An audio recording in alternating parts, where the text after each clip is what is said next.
Assalamualaikum warahmatullahi wabarakatuh. Innal hamdalillah nahmaduhu wa nasta'inuhu wa nastaghfiruh wa na'udzu billahi min shururi anfusina wa sayyiati a'malina.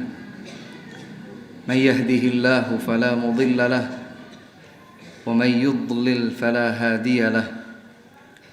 Asyhadu an la ilaha illallah wahdahu la syarika lah wa asyhadu anna Muhammadan abduhu wa rasuluh.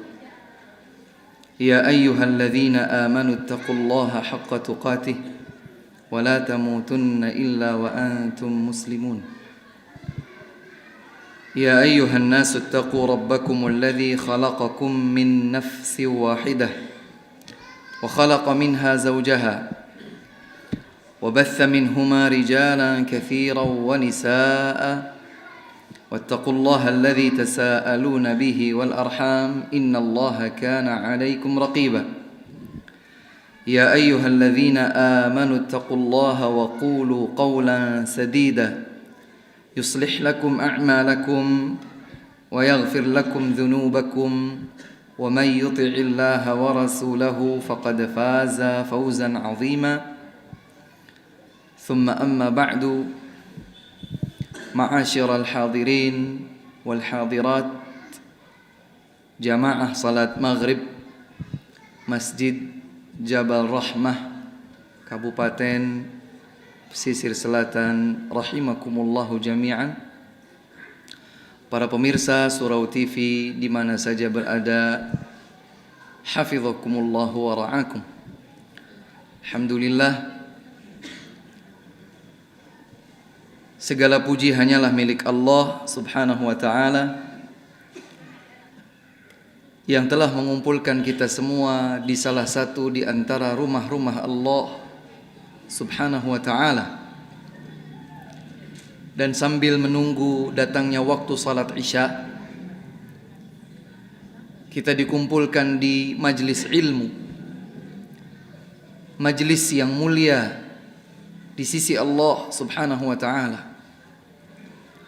Maka semoga keberadaan kita di waktu yang mulia ini, masa penantian dari satu salat menuju salat berikutnya, yang disebutkan oleh beliau Nabi Muhammad sallallahu alaihi wasallam sebagai ar-ribat, perjuangan, benteng pertahanan yang dilakukan oleh seorang hamba saat menunggu datangnya waktu salat. Dan ternyata kita berada di tengah-tengahnya dalam sebuah majlis untuk mendengarkan ayat-ayat Allah dan mengkaji bersama hadis-hadis Rasulullah sallallahu alaihi wa ala alihi wasallam. Alhamdulillah, sejak pertama saya mengetahui bahwa kedatangan saya yang pertama kali di tanah Minang ini ternyata adalah pertemuan bersama hadirin dan hadirat sekalian di masjid yang namanya Jabal Rahmah. Buat yang tidak mengetahui masjid dengan nama ini, setiap kali dia mendengar Jabal Rahmah dan dia tahu bahwa di tanah suci, tepatnya di padang Arafah, berdampingan dengan bukit atau padang Arafah, terdapat gunung kecil atau bukit batu kecil yang dikenal dengan nama Jabal Rahmah. Maka semoga keberkahan senantiasa terlimpah di masjid ini, terlimpah bagi para pengelola, para pengurus, dan siapapun yang memakmurkan masjid ini dengan ketaatan dan kebaikan di jalan Allah subhanahu wa ta'ala. Alhamdulillah. Hadirin dan hadirat rahimakumullah, ini kita masuk bulan apa ini? Bulan Muharram. Tahun berapa? 1440 Hijriah. Kita baru berada di awal putaran tahun Hijriah yang baru. Di bulan yang baru, di tanggal-tanggal yang baru, di tahun atau di putaran tahun yang baru. Semoga Allah Subhanahu wa ta'ala menjadikan usia kita yang tersisa entah sampai kapan sebagai sisa yang baik. Dan semoga jika Allah Subhanahu wa ta'ala suatu hari nanti menutup usia kita itu, semoga kita semua berada dalam penghujung yang baik, husnul khatimah. Allahumma amin. Hadirin dan hadirat rahimakumullah, keberadaan kita di bulan yang baru pada putaran tahun Hijriyah yang baru merupakan sebuah kenikmatan. Dan di antara kenikmatan-kenikmatan besar kita di waktu ini adalah nikmat bahwa kita berada di atas agama yang telah diridhai oleh Allah Subhanahu wa ta'ala. Disadari atau belum, tatkala kita telah menjadi seorang muslim, seorang muslimah, maka itu adalah nikmat yang besar. Dan termasuk nikmat yang besar yang telah Allah Subhanahu wa ta'ala limpahkan kepada kita adalah nikmat diutusnya beliau Nabi Muhammad sallallahu alaihi wa ala alihi wasallam. Dan Allah Subhanahu wa ta'ala menyebutnya sebagai mannun atau minnatun. Bisa dilihat di dalam surat Ali Imran, surat yang keberapa? Ketiga. Dan boleh dicatat pada ayat 164. Di dalam ayat tersebut Allah Subhanahu wa ta'ala berfirman, A'udzu billahi minasyaitonir rajim. Laqad mannallahu 'alal mu'minin idz ba'atsa fihim rasulan min anfusihim yatlu 'alaihim ayatihi wa yuzakkihim wa yu'allimuhumul kitaba wal hikmah wa in kanu min qablu lafi dhalalin mubin. Nanti boleh dilihat di dalam mushaf terjemah Al-Quran yang ada terjemah pada ayat ini.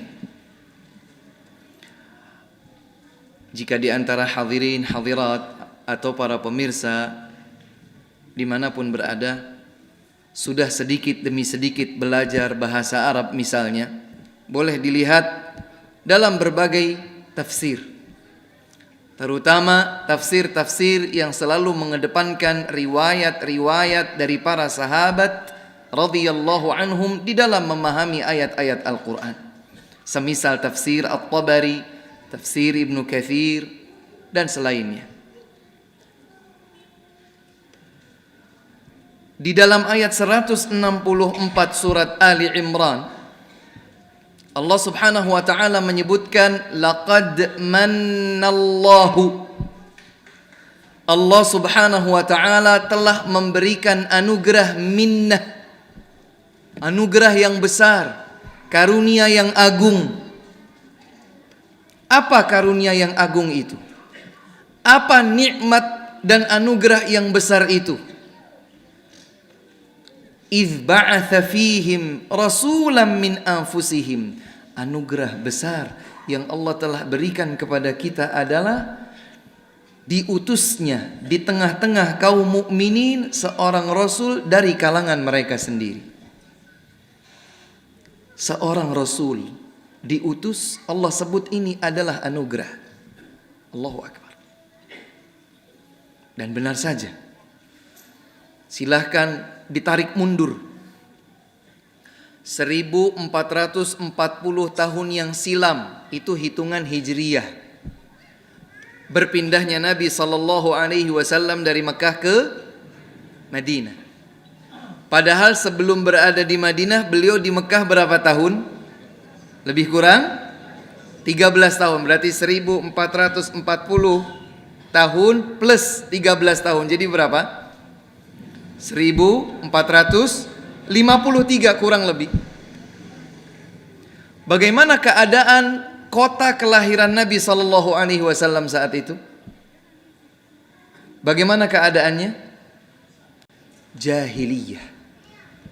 Keadaannya adalah jahiliyah. Baru tatkala Nabi SAW berusia 40 tahun, beliau diangkat menjadi utusan Allah, Rasul. Berarti tambahkan 40 tahun berikutnya. Jadi 1453, tarik lagi 40 tahun sebelumnya. Apa keadaannya? Jahiliyah.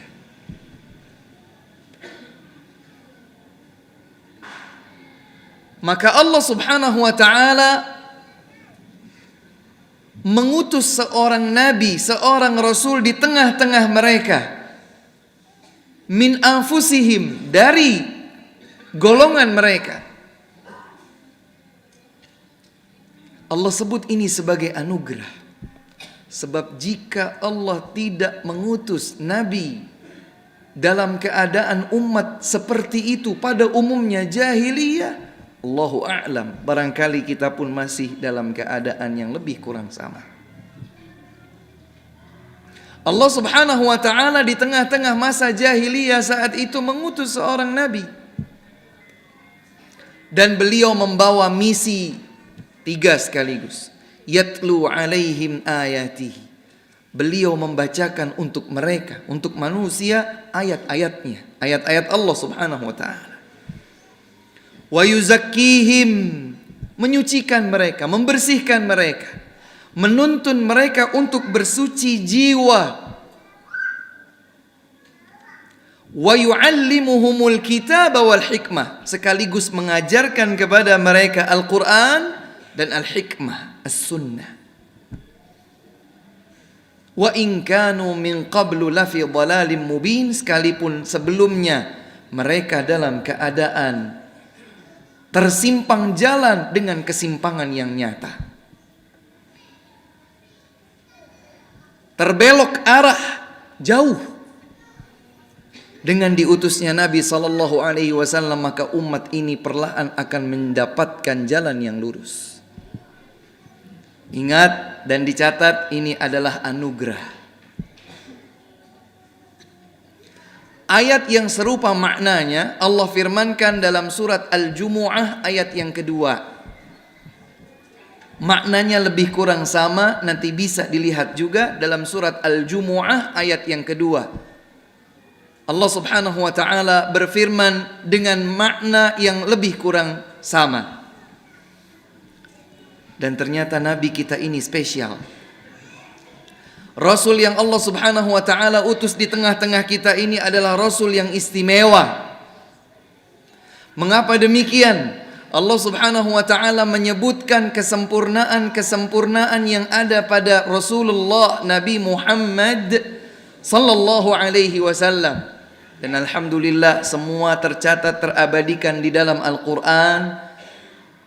Saya bahagia sekali mendengar tadi bahwa di masjid ini begitu banyak digelar majelis-majelis ilmu, dan saya sangat-sangat memberikan apresiasi sekaligus dorongan motivasi kepada segenap jamaah untuk bisa memakmurkan masjid ini dengan hadir pada majelis-majelis ilmu tersebut. Sekaligus di majelis tersebut kita akan menambah keimanan kepada Allah Subhanahu wa ta'ala, menambah kualitas ilmu pengetahuan kita tentang tuntunan Islam yang diteladankan oleh beliau Nabi Muhammad sallallahu alaihi wasallam.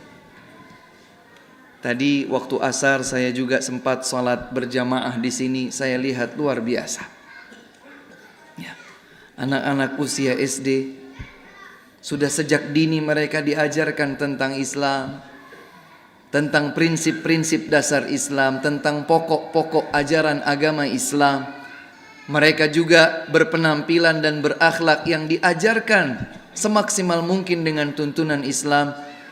Saya hanya bisa memberikan apresiasi sekaligus doa. Semoga Allah Subhanahu wa taala melimpahkan keberkahannya kepada siapapun yang berada di masjid ini, memakmurkan seluruh kegiatan ilmiah di masjid ini, sekaligus memberkahi keberadaan yayasan Jabal Rahmah yang terus mengembangkan kebaikan dan ketaatan di jalan Allah Subhanahu wa taala untuk kaum muslimin di Kabupaten Pesisir Selatan ini. Di dalam Al-Quran, tepatnya dalam surat At-Taubah, surat yang keberapa?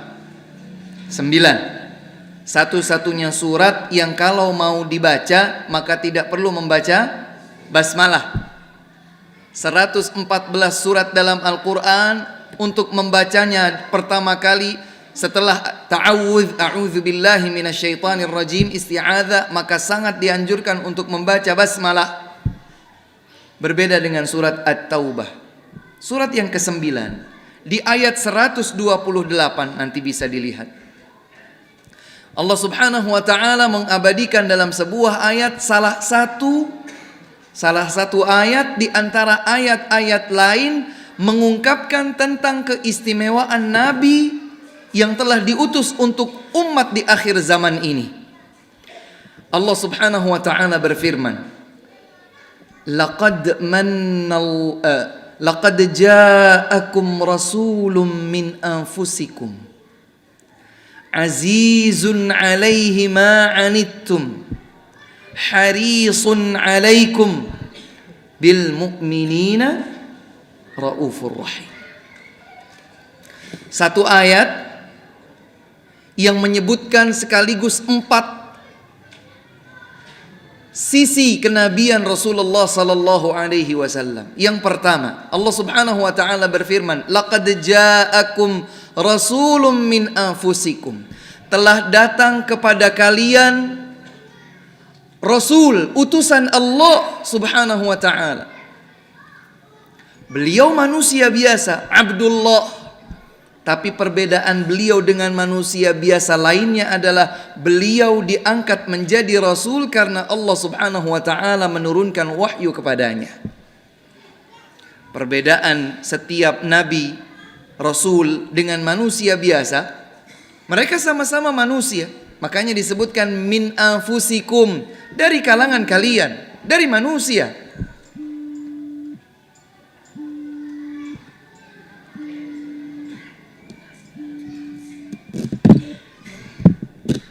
Beliau datang sebagai utusan Allah Subhanahu wa taala. Allah menurunkan wahyu kepada beliau. Ini yang pertama.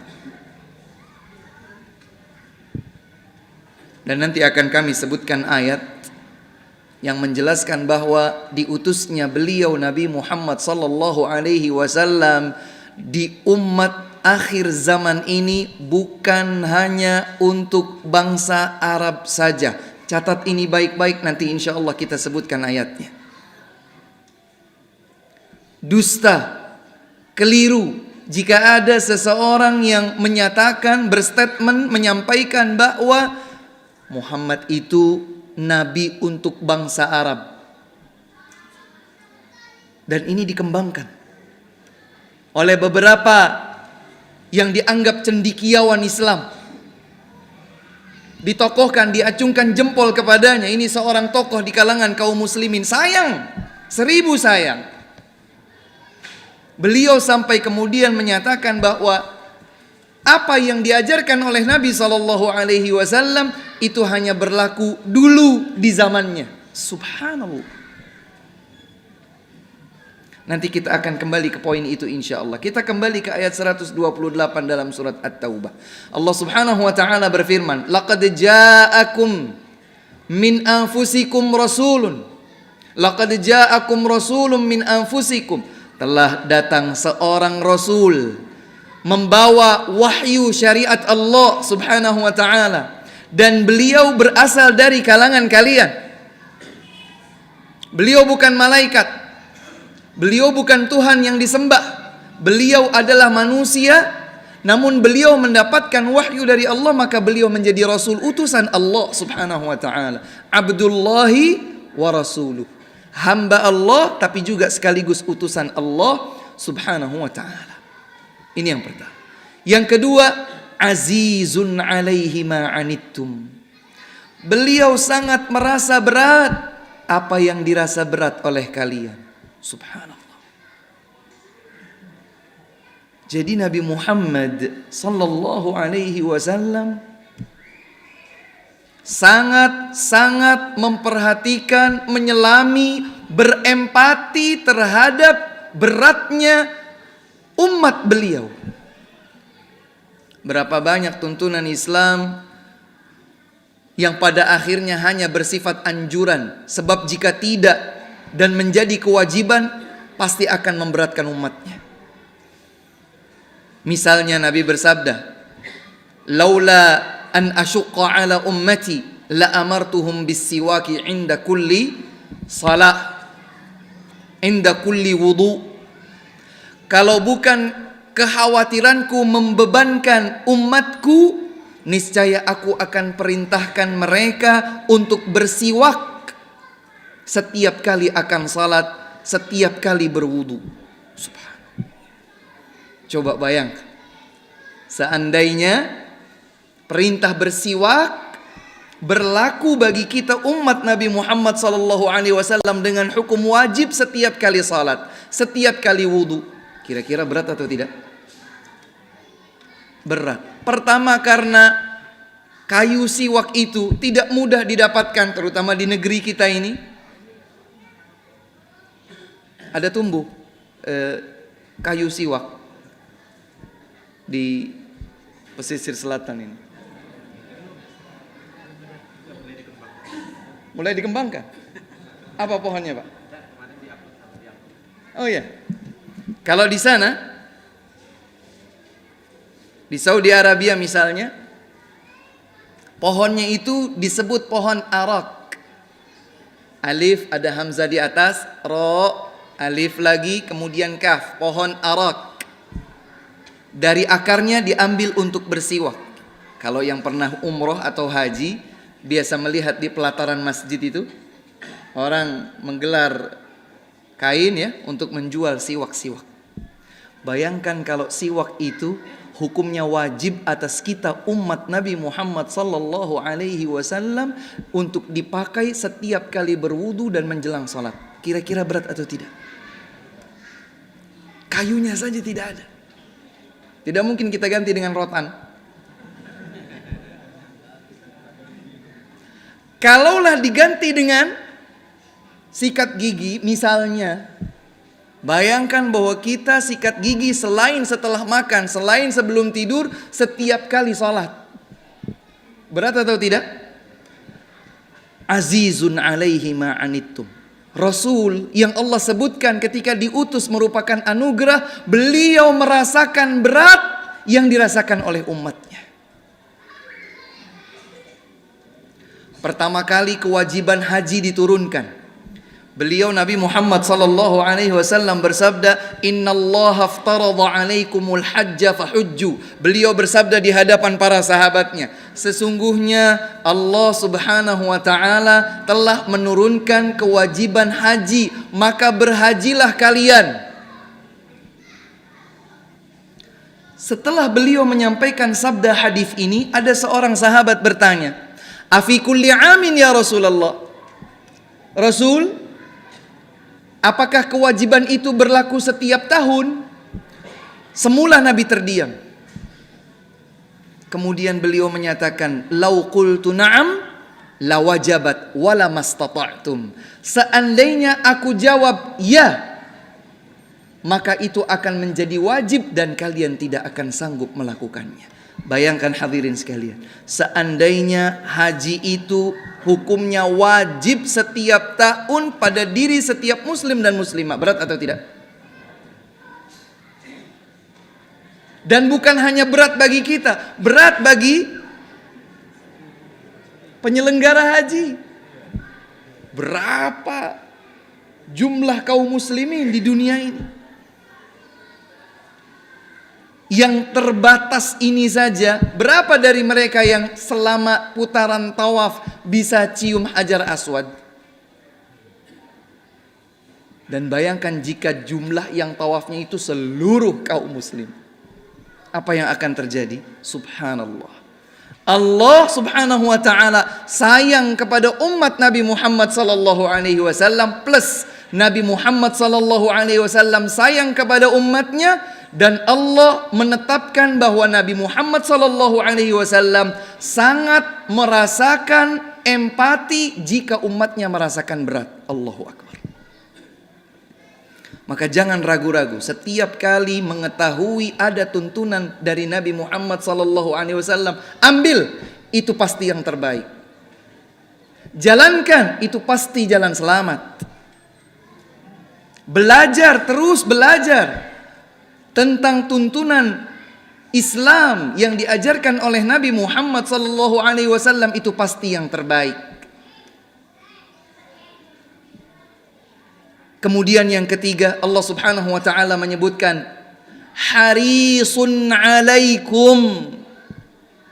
Nabi Muhammad sallallahu alaihi wasallam sangat bersemangat untuk memberikan yang terbaik bagi kalian. Allahu akbar. Bersemangat untuk memberikan yang terbaik bagi kalian. Nabi selalu menuntunkan yang terbaik. Beliau selalu menuntunkan yang terbaik. Buang semua memori yang sempat tersimpan dalam benak kita ini. Kalau kita memahami bahwa Islam itu susah, bahwa tuntunan Nabi akan membuat kita payah, buang. Allah subhanahu wa ta'ala pasti firman-Nya itu benar. Allah telah menyatakan Nabi sallallahu alaihi wasallam adalah orang yang paling bersemangat memberikan yang terbaik pada umatnya seluruhnya. Kalau ada yang ragu, maka keraguan itu bisa membuat keimanannya sedikit atau kurang, sedikit atau banyak akan berkurang kadar imannya. Bahaya. Yakinilah dengan kokoh, yakinilah dengan teguh bahwa apapun yang diajarkan oleh beliau Nabi Muhammad sallallahu alaihi wasallam itu pasti yang terbaik, dan itulah jalan yang selamat. Sebab Nabi tidak mungkin mengajarkan sesuatu pun yang bukan terbaik bagi umatnya. Kemudian yang keempat, di ayat tersebut Allah subhanahu wa ta'ala berfirman, bil mu'minina raufur rahim. Beliau Nabi Muhammad sallallahu alaihi wasallam terhadap seluruh kaum mukminin rauf, maha penyantun, maha lembut, rahim, selalu sayang. Subhanallah, Nabi sallallahu alaihi wasallam sangat penyantun, sangat lembut, sangat pengasih kepada umatnya. Ragu, buang keraguan itu. Ubah dengan yakin bahwa tidak ada yang lebih sayang kepada kita melebihi sayang Nabi sallallahu alaihi wasallam kepada umatnya. Ustaz, mohon maaf, interupsi. Ayah saya, ibu saya lebih sayang kepada saya. Kalaulah mereka sayang kepada anak, itu sesuatu yang wajar. Tapi sayang Allah subhanahu wa ta'ala, sayang Nabi sallallahu alaihi wasallam kepada umatnya, sayang Allah subhanahu wa ta'ala kepada umat Nabi sallallahu alaihi wasallam, itu sudah pasti karena dijelaskan melalui wahyu. Suatu ketika, Pak, di zaman Nabi sallallahu alaihi wasallam ada sekelompok tawanan. Sekelompok apa? Tawanan. Di antara sekelompok tawanan tersebut ada seorang wanita, ibu-ibu. Beliau terlihat sibuk sekali, seakan mencari seseorang. Beliau seakan resah mencari seseorang. Terus bergerak maju. Dan Nabi Muhammad sallallahu alaihi wasallam memperhatikan gerak-gerik wanita tersebut, ternyata mendapatkan seseorang, langsung didekapnya, langsung dipeluknya, dekat sekali. Kemudian Nabi Muhammad sallallahu alaihi wasallam mengetahui bahwa yang dipeluk itu adalah putra dari ibu itu sendiri. Kemudian Nabi Muhammad sallallahu alaihi wasallam memanfaatkan momen itu dengan bertanya kepada para sahabatnya, "Wahai sahabatku, apa pendapat kalian? Apakah wanita ini menurut kalian akan tega melemparkan anaknya dalam kobaran api?" Kata para sahabat, "Tidak mungkin Rasul. Selama wanita tersebut masih punya sayang, masih punya rasa sayang, sifat kasih di dalam hatinya, dia tidak mungkin akan melemparkan anaknya ke dalam kobaran api." Maka Nabi SAW bersabda, "Lallahu arhamu bi'ibadihi min hadhihi biwaladiha." Allah lebih sayang kepada hambanya daripada sayangnya wanita ini kepada putranya sendiri.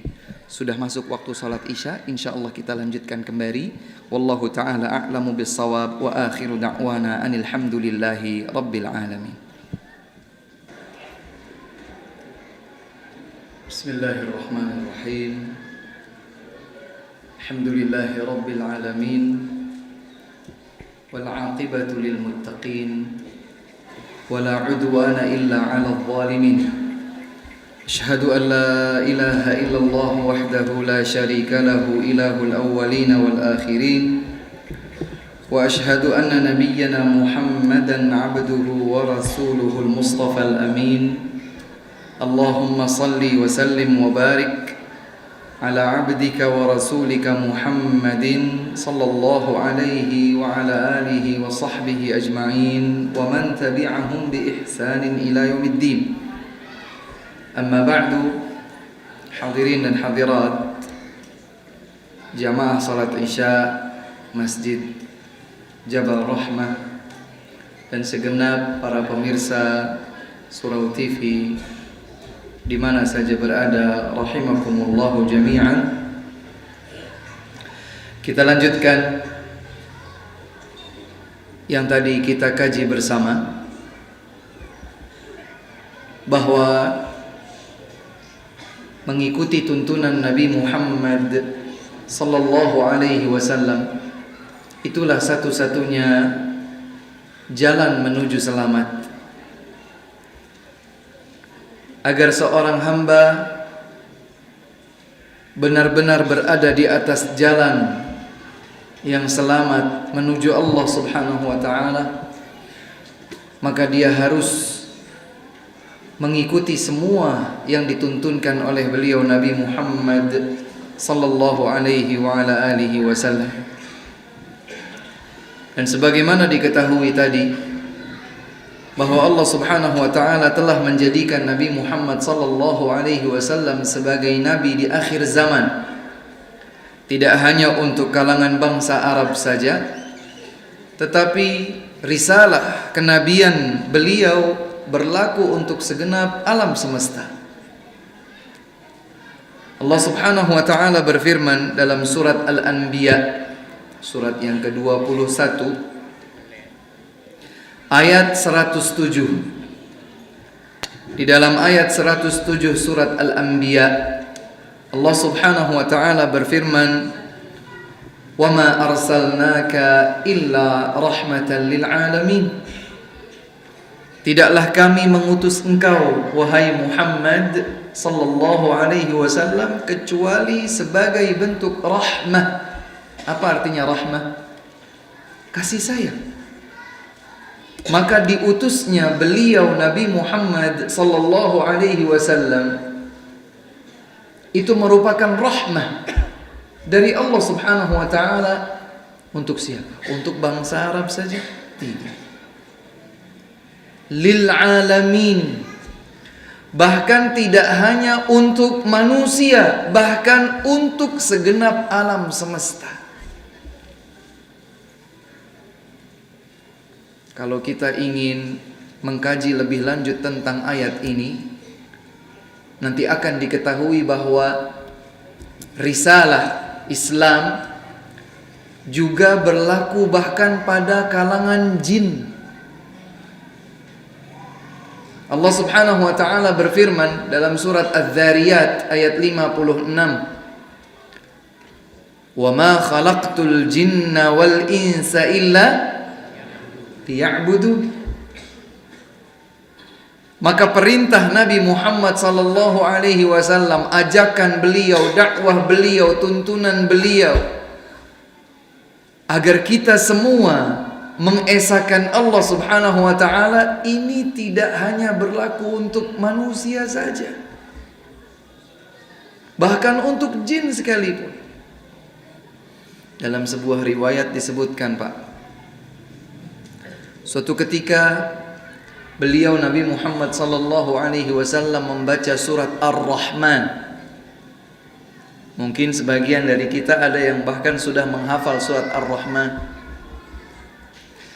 Nabi sallallahu alaihi wasallam pernah membaca surat Ar-Rahman di hadapan para sahabatnya dari awal sampai akhir. Di dalam surat tersebut ada satu ayat yang diulang-ulang, persis bunyinya sama. Ayat apa itu? Fabi ayyi ala'i rabbikuma tukadziban. Berapa kali berulang?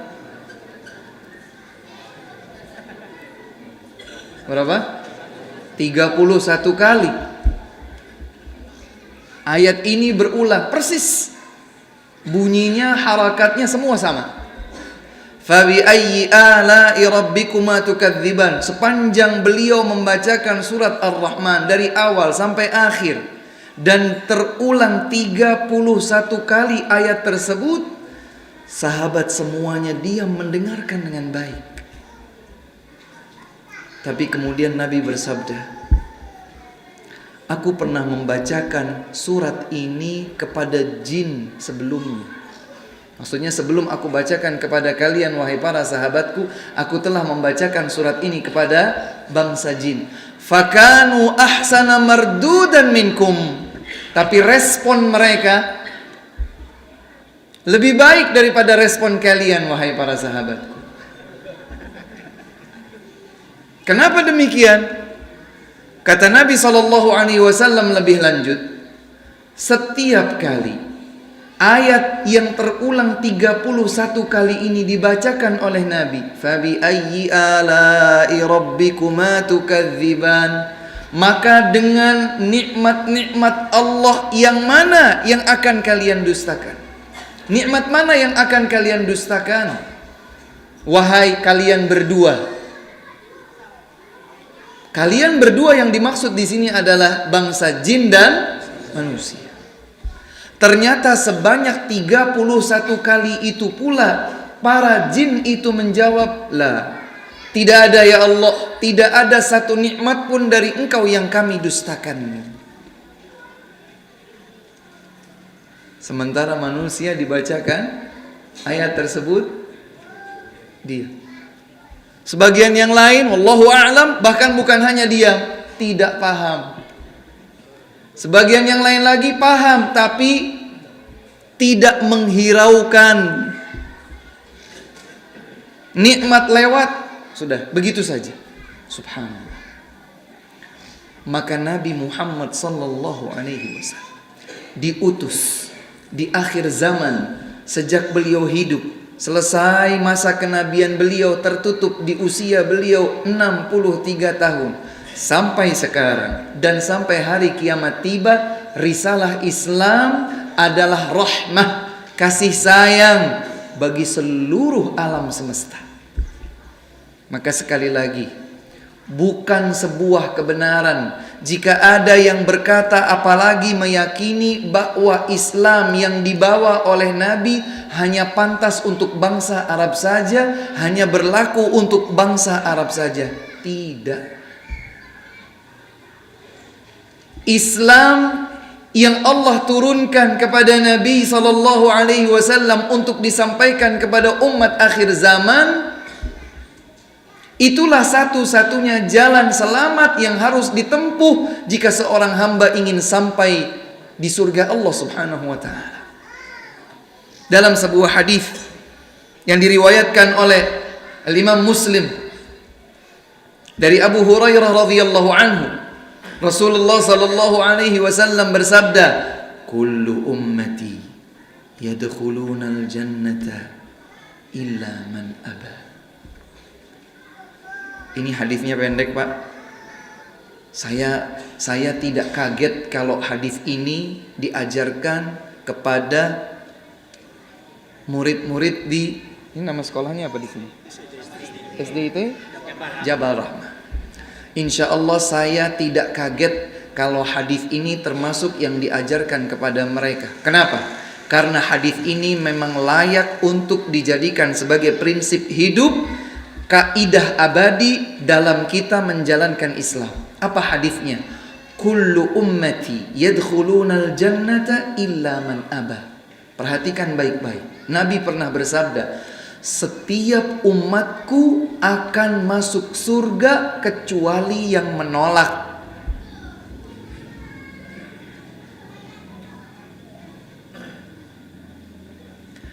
Kalau ada seorang muslim atau muslimah di zaman ini pertama kali mendengar hadis ini, mungkin dia kaget. Mana mungkin ada yang menolak?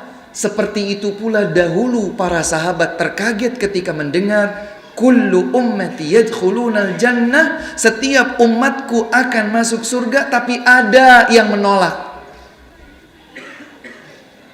Maka para sahabat tidak hanya kaget, mereka bertanya, tidak mau menjadi orang yang menolak masuk surga. Mereka bertanya, "Waman ya'ba ya Rasulullah?" Orang seperti apa yang menolak masuk surga wahai Rasulullah?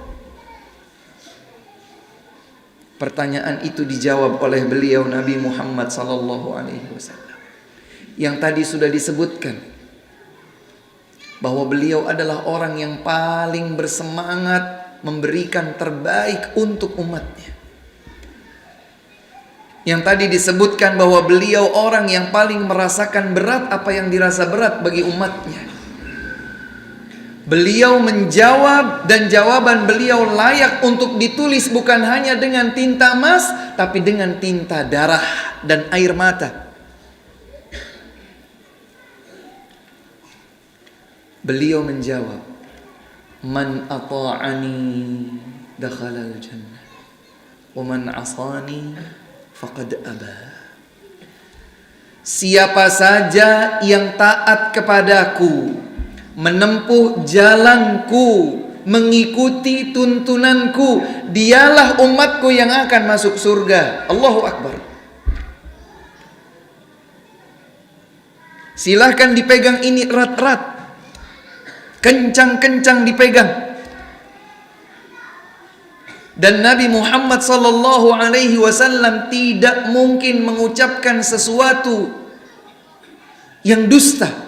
Beliau pasti menyampaikan wahyu tatkala hadisnya diriwayatkan dengan riwayat yang sahihah. Terjamin validitas keabsahan periwayatannya. Kata beliau, masing-masing dari umatku akan masuk surga kecuali yang menolak. Siapa yang menolak wahai Rasul? Siapa yang taat kepadaku, siapa yang ikuti jalanku, siapa yang menempuh jalan tuntunanku, dialah yang masuk surga. Mau selamat? Mau masuk surga? Mau terjamin kebenaran dan keselamatannya? Tempuhlah jalan yang dahulu ditempuh oleh Nabi sallallahu alaihi wasallam. Wa man 'asani faqad aba. Dan barang siapa yang durhaka dari tuntunanku, dia enggan mengikuti jalanku, dia mengabaikan keteladanan dan contoh terbaikku, maka orang itulah dari umatku yang menolak masuk surga. Subhanallah.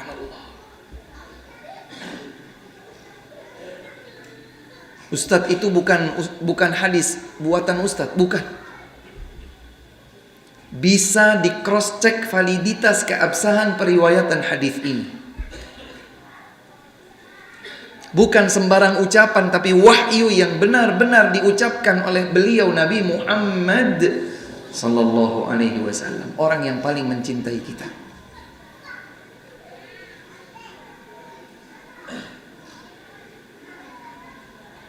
Siapa yang mengikuti jalan Nabi sallallahu alaihi wasallam, dialah yang akan masuk surga dari umatnya. Dan siapa yang meninggalkan jalan Nabi, tidak menempuh jalan Nabi, maka berarti dia tidak menempuh jalan selamat. Dia akan berakhir wal'iyadzubillah di dalam siksa. Ustaz, tersisa satu pertanyaan pada saya. Silahkan.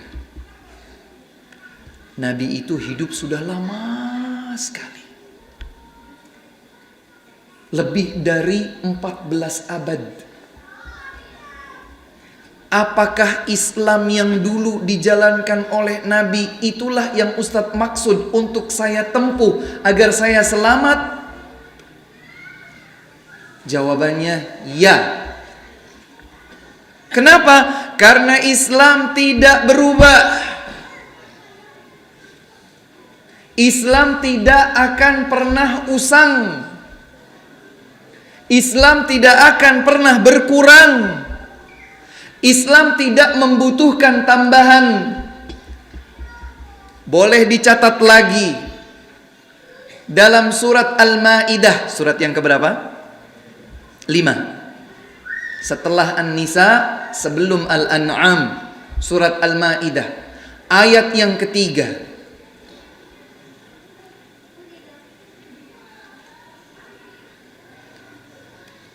Dalam ayat yang cukup panjang itu, ayat 3 surat Al-Ma'idah, Allah subhanahu wa ta'ala berfirman, Al-yawma,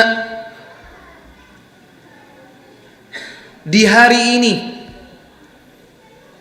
Ayat ini termasuk ayat yang insya Allah akan menjadi bagian dari pembahasan besok. Besok di mana ya, akhi?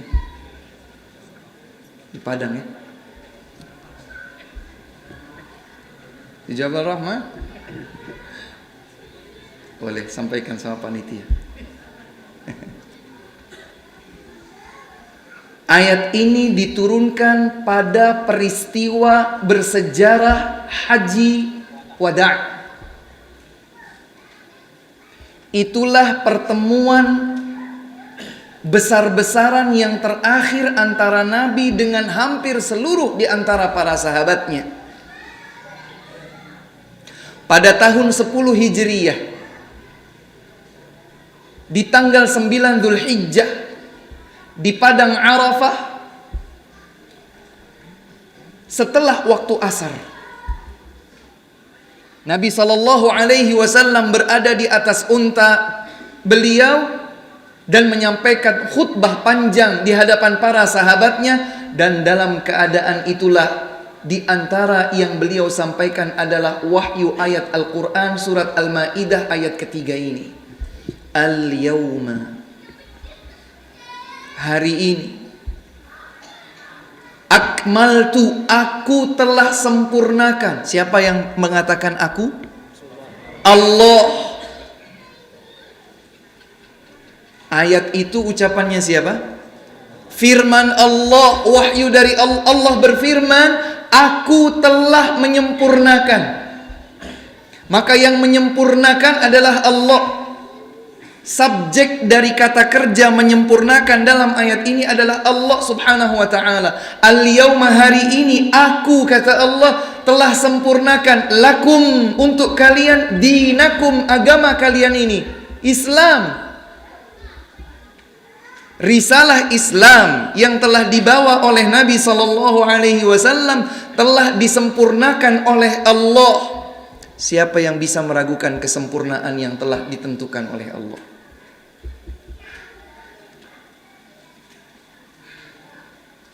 Tidak boleh ada sebutir debu pun keraguan pada diri kita terhadap kesempurnaan Islam.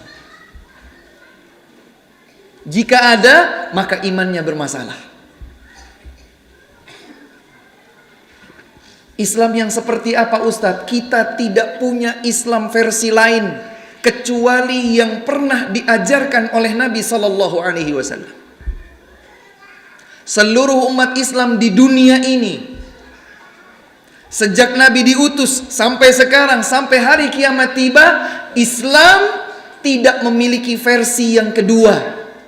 Hanya satu versi dalam Islam, yaitu Islam yang telah diajarkan oleh siapa?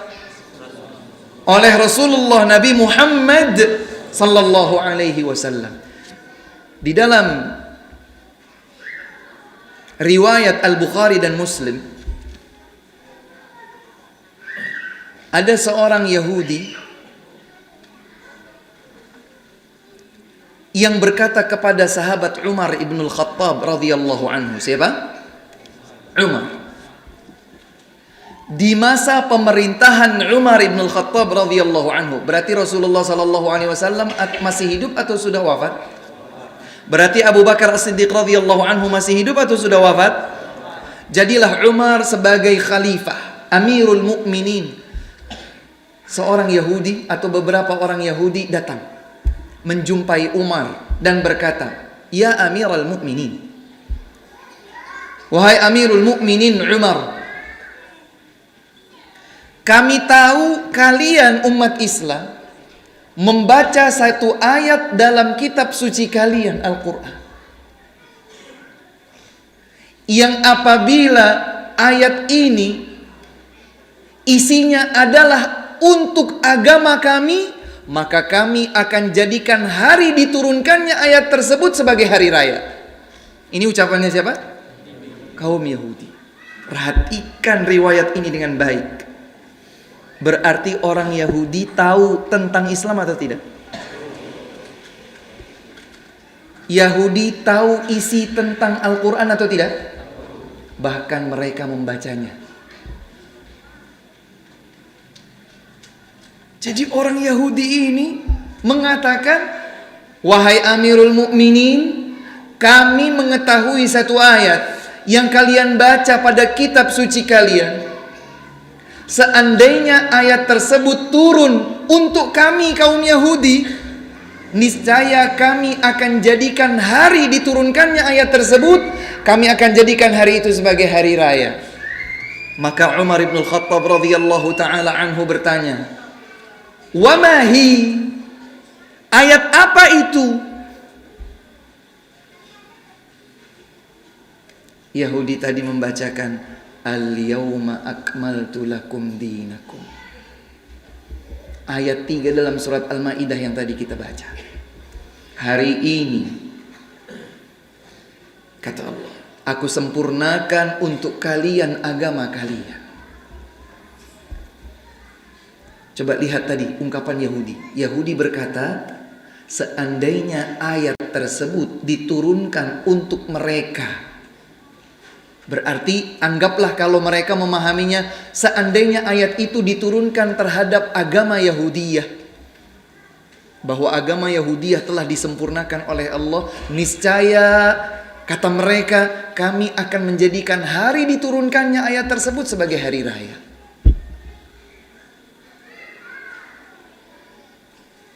Al-yawma, hari ini,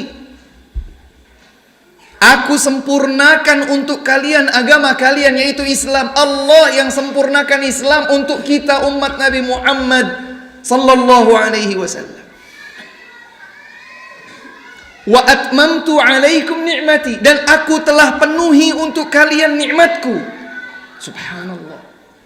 Wa raditu lakumul Islam dina, dan aku telah ridhoi Islam menjadi agama bagi kalian. Maka Umar tidak membiarkan seakan-akan Yahudi itu lebih mengerti tentang Islam daripada Umar. Maka Umar berkata, "Sungguh aku tahu kapan ayat itu diturunkan, di mana ayat itu diturunkan." Paham maksudnya?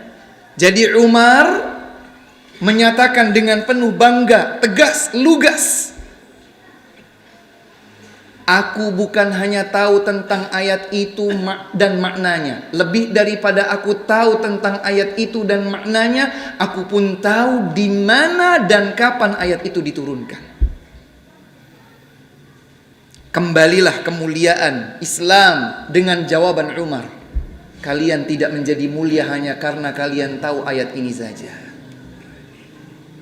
Kami umat Islam lebih mulia karena kami bangga menjadi umat Nabi Muhammad sallallahu alaihi wasallam yang agama beliau telah disempurnakan langsung oleh Allah Subhanahu wa taala. Maka sampaikan kepada seluruh dunia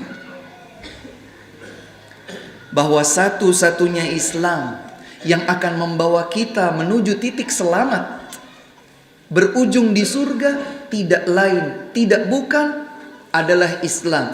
Islam apa? Sekarang di zaman ini ada banyak Islam. Islam A, Islam B, Islam C. Terserah namakan Islam versi kalian itu dengan nama apapun. Aku tidak peduli.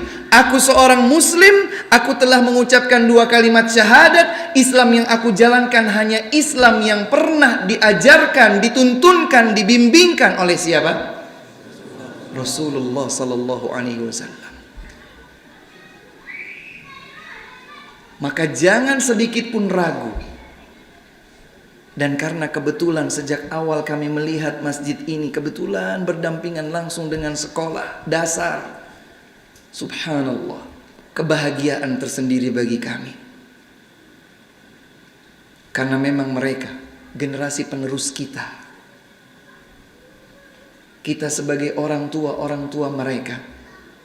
Semoga kelak saat kita wafat, mereka menjadi anak-anak saleh yang mendoakan untuk kita. Itulah salah satu dari 3 yang akan terus mengalir sampai pun kita telah meninggal dunia. Ajarkan mereka tauhid. Ajarkan mereka pokok Islam.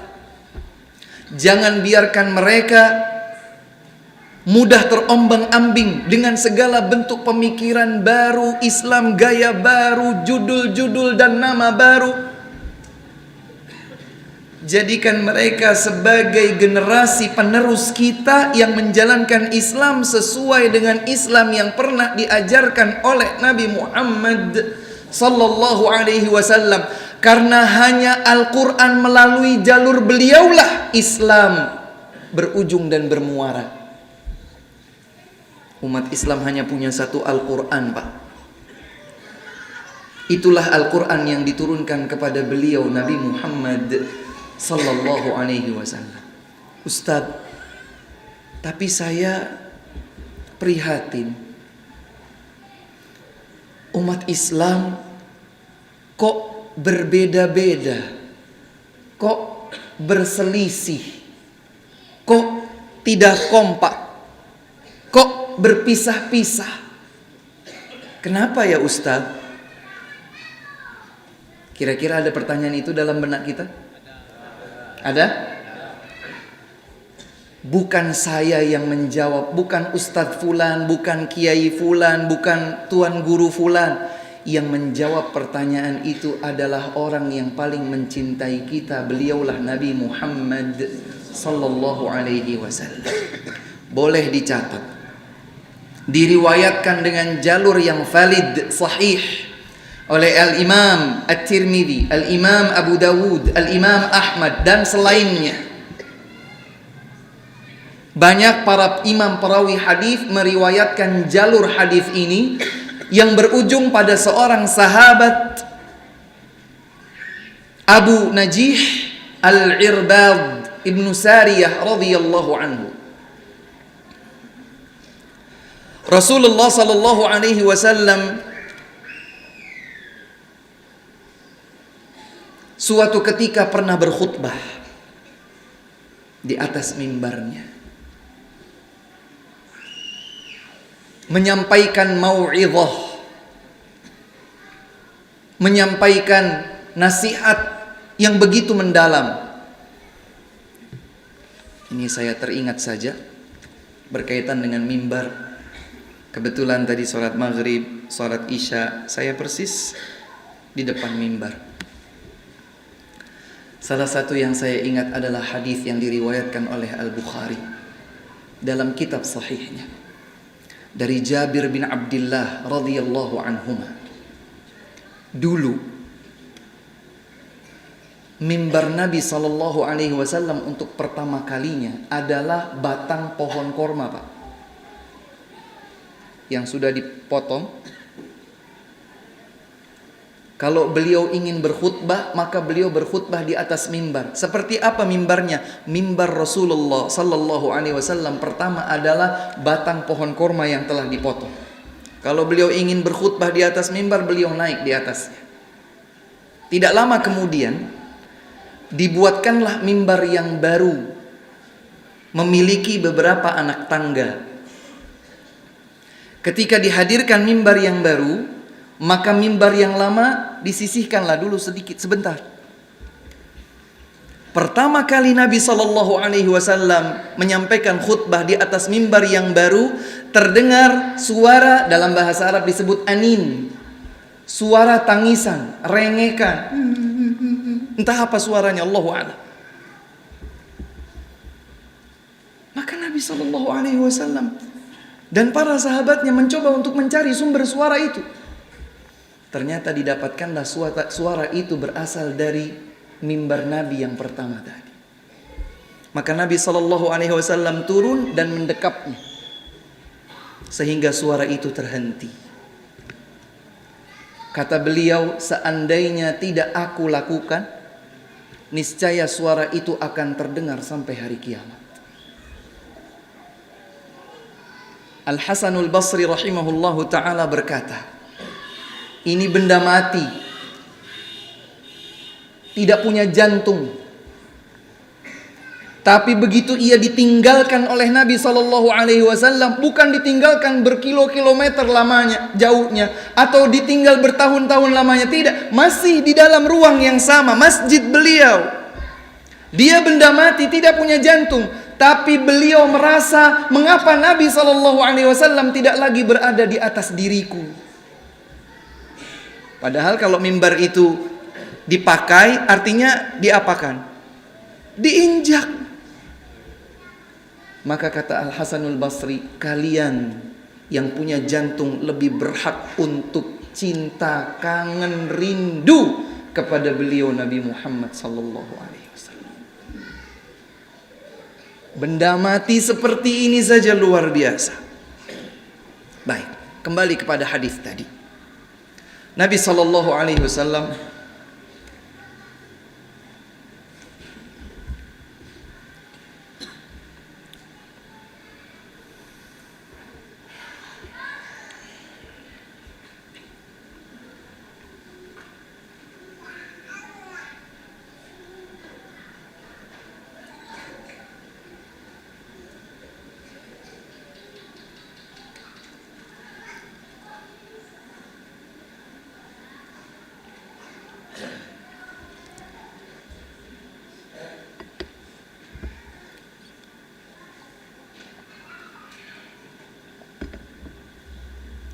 Nabi SAW menyampaikan sebuah mau'izah, sebuah pesan yang sangat berharga. Dan pesan beliau itu sangat mendalam. Sampai-sampai para sahabat radhiyallahu ta'ala anhum, hati mereka terketuk, takut, bergetar hati mereka.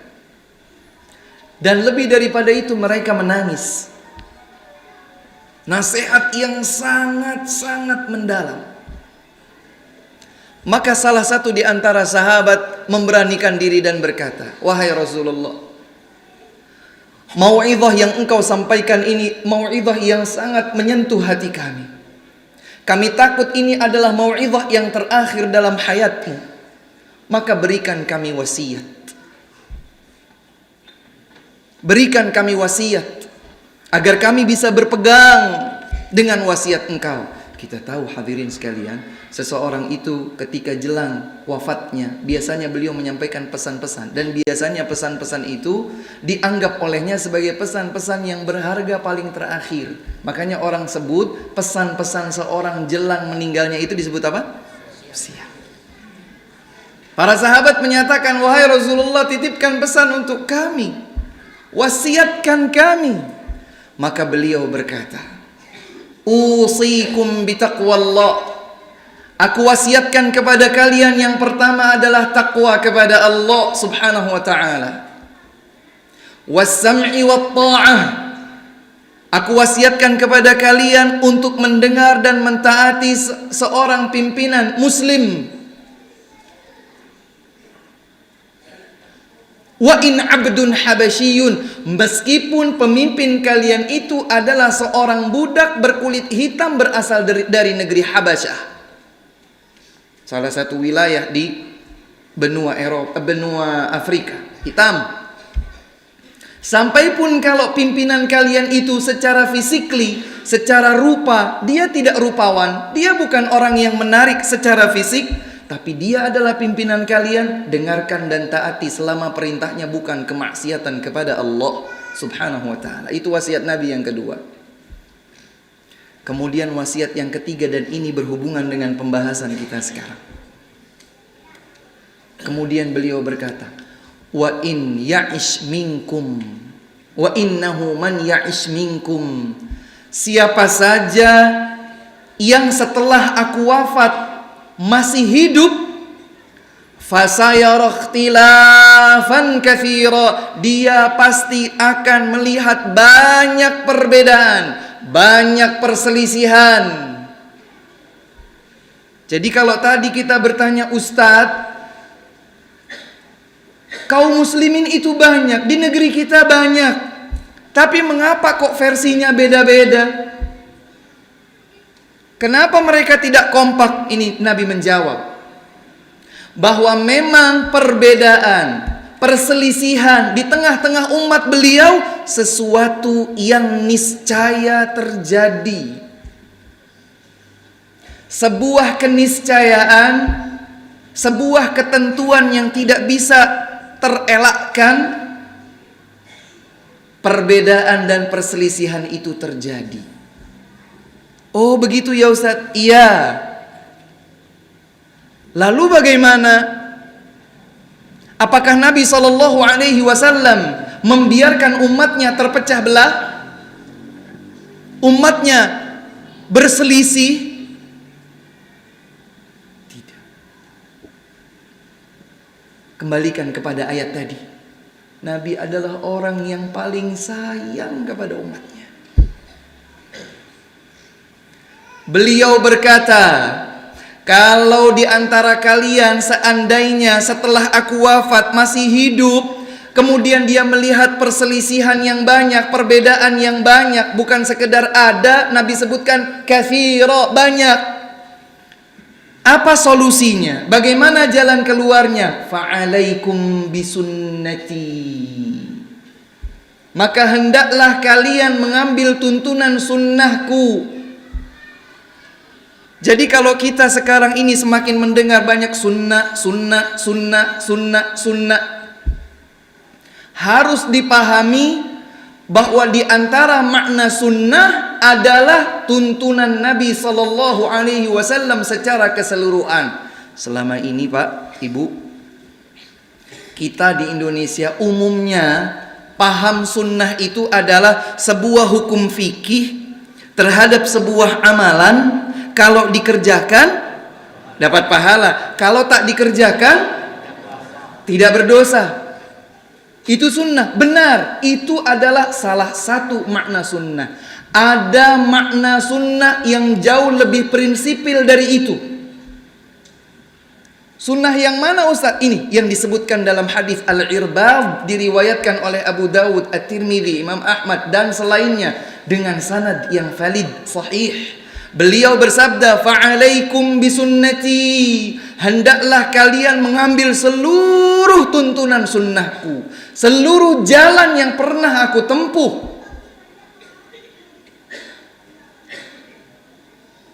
Sehingga maknanya, hadirin sekalian, kalau umat ini berpisah-pisah, berbeda-beda atau berselisih, bagaimana cara mempersatukan mereka kembali? Mereka semua masing-masing kembali berpegang teguh dengan tuntunan sunnah Nabi Muhammad sallallahu alaihi wasallam. Buang egoisme diri. Bersihkan jiwa ini dari penyakit hati. Karena penyakit hati biasanya menjadi pintu lebar bagi syaitan untuk masuk, menggoda, membisikkan, kemudian memecahkan. Itu pasti.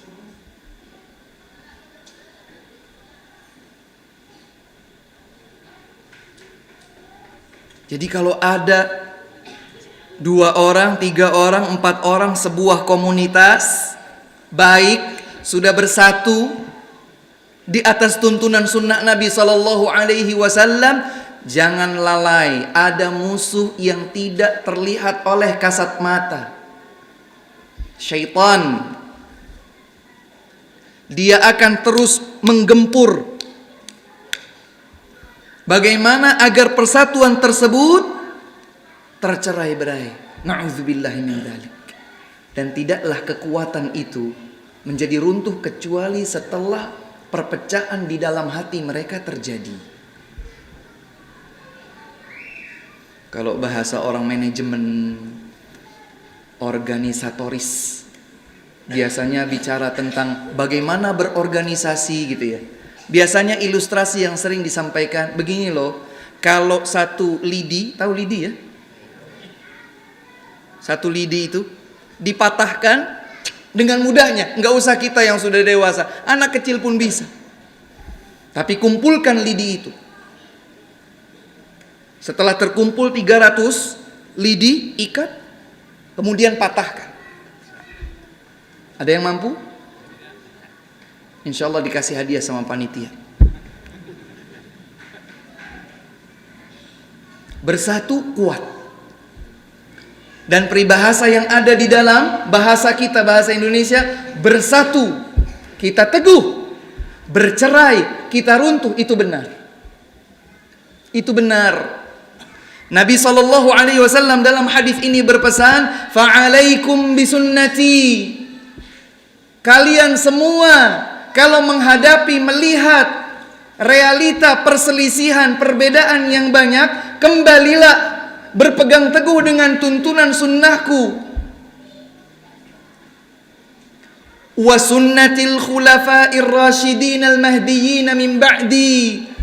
Dan berpegang teguhlah pula dengan sunnah, tuntunan, keteladanan para al-khulafa'ur rasyidun, Abu Bakar As-Siddiq, Umar ibn al-Khattab, Uthman ibn Affan, Ali ibn Abi Talib radhiyallahu anhum ajma'in.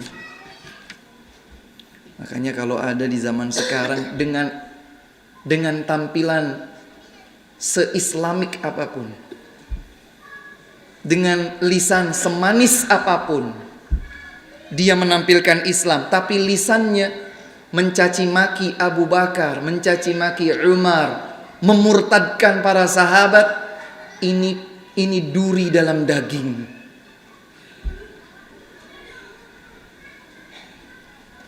Apapun nama mereka, kalau sudah lisannya mencaci maki para sahabat, maka berarti dia secara langsung ataupun tidak langsung telah berkata, Muhammad dekat-dekat dengan orang bermasalah. Iya apa tidak? Seseorang itu dilihat salah satunya, dinilai salah satunya dengan siapa dia berada, siapa orang-orang yang berada di sekitarnya.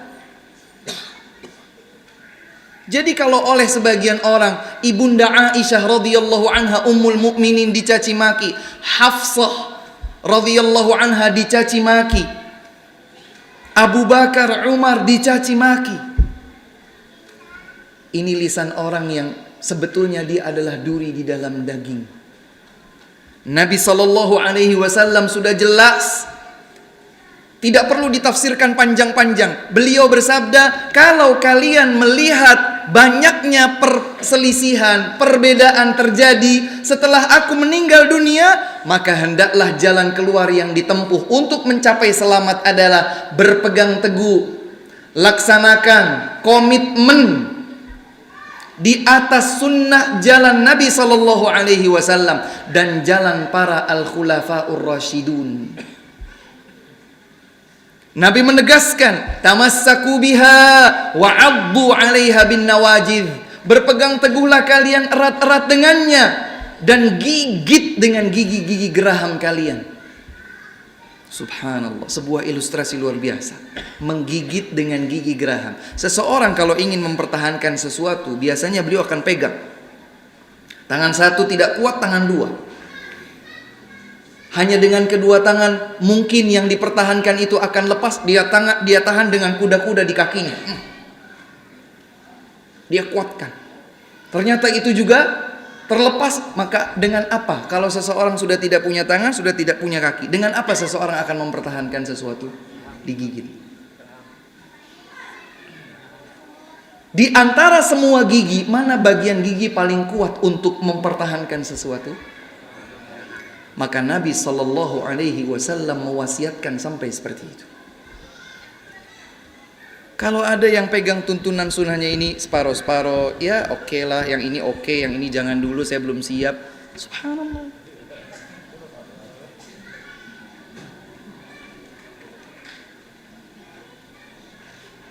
Islam itu bukan sekarang oke, besok tidak. Pagi oke, sore tidak. Ini oke, itu tidak. Bukan. Allah Subhanahu wa taala menyatakan, ya ayyuhalladzina amanu dkhulu fis silmi kaffa. Wahai orang-orang yang beriman, masuklah kalian ke dalam Islam secara keseluruhan. Ustadz, kalau saya tidak masuk Islam secara keseluruhan bagaimana? Saya lakukan ini dulu, yang ini nanti dulu. Ini dijelaskan pada bagian berikutnya dalam ayat yang sama. Wala tattabi'u khutuwatish syaitan. Jangan kalian ikuti langkah-langkah syaitan. Jadi seseorang yang hanya semusim sekali dia berpegang dengan sunnah Nabi Sallallahu Alaihi Wasallam, ragu-ragu dia pegang, ragu-ragu dia jalankan, maka pada saat dia sedang tidak berpegang teguh dengan tuntunan Nabi Sallallahu Alaihi Wasallam, dia sedang tergelincir dalam langkah-langkah syaitan. Inilah jalan yang pasti akan memberikan kita titik selamat. Bapak dan Ibu sekalian, di antara seluruh sarana transportasi,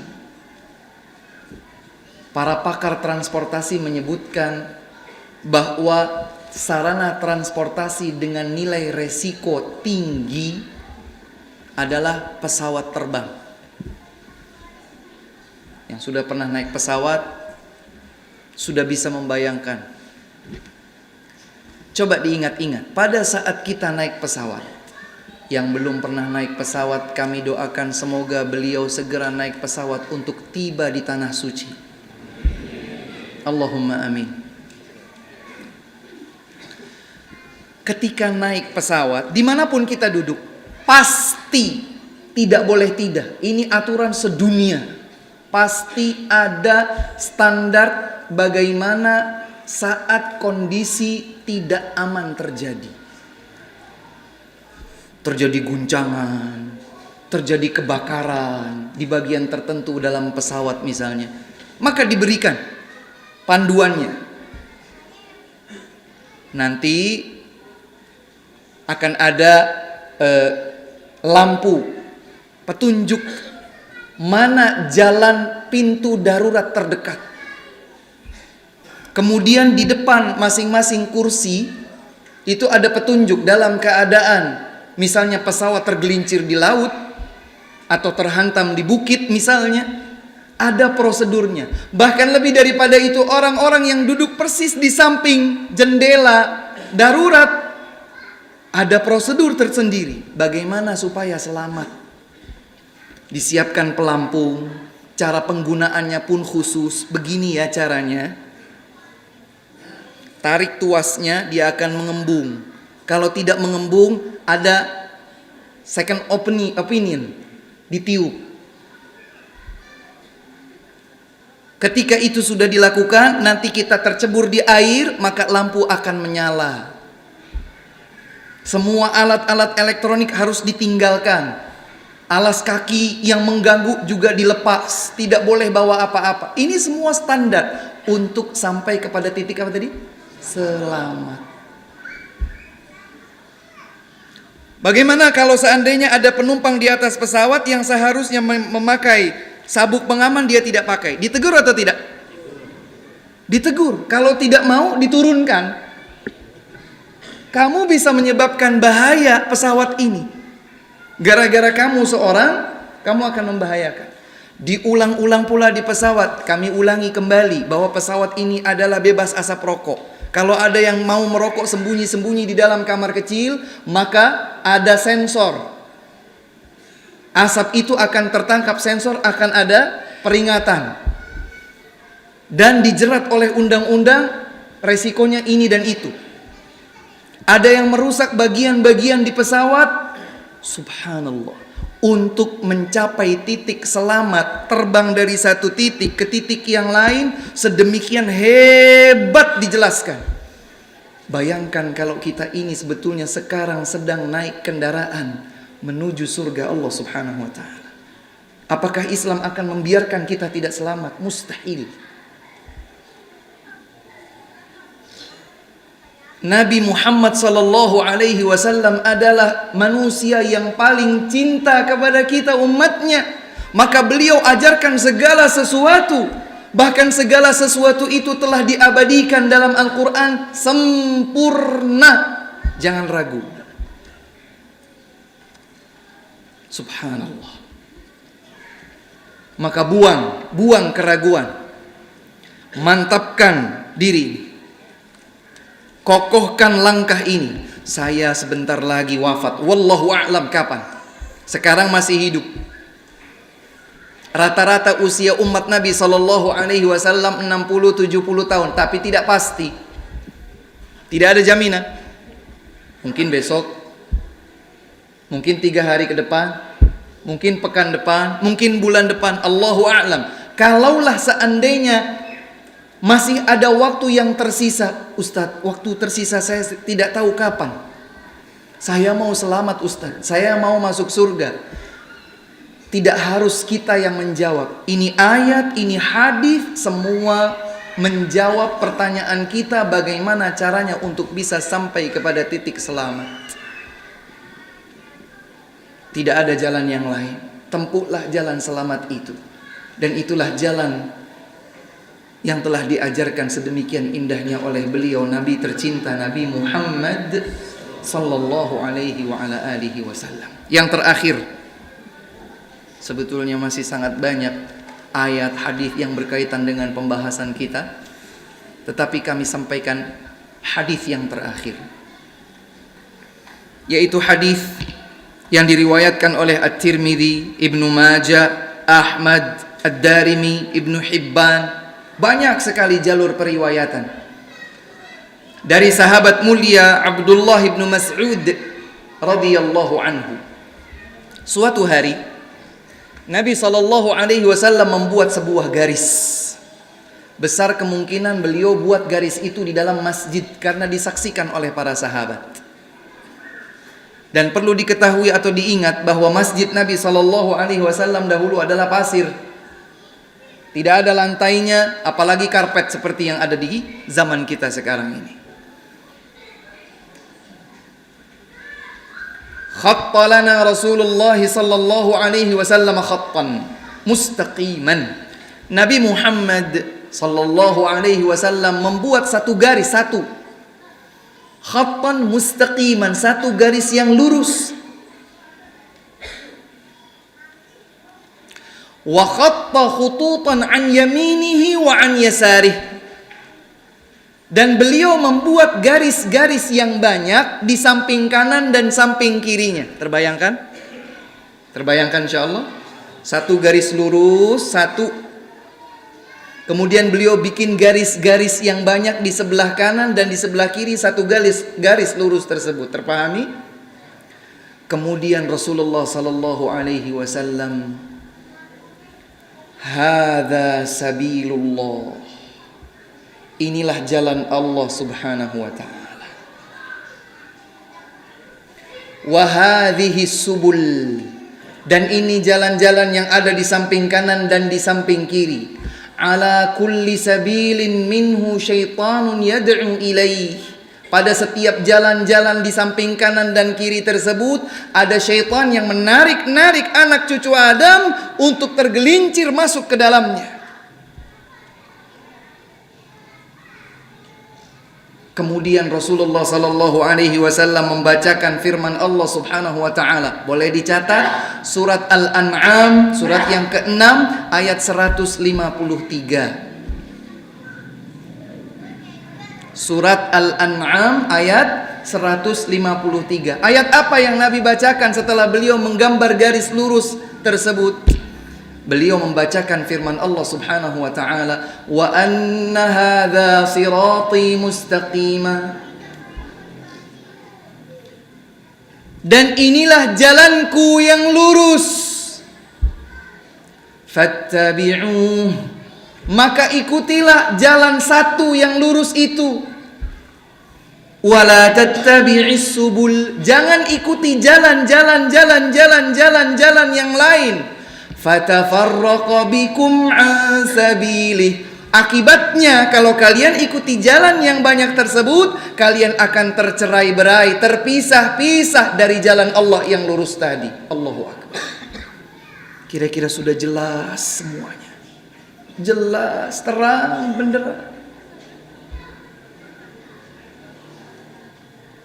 Nabi sallallahu alaihi wasallam telah menjelaskan kepada kita jalan selamat menuju Allah dan agar kita tidak tercerai-berai.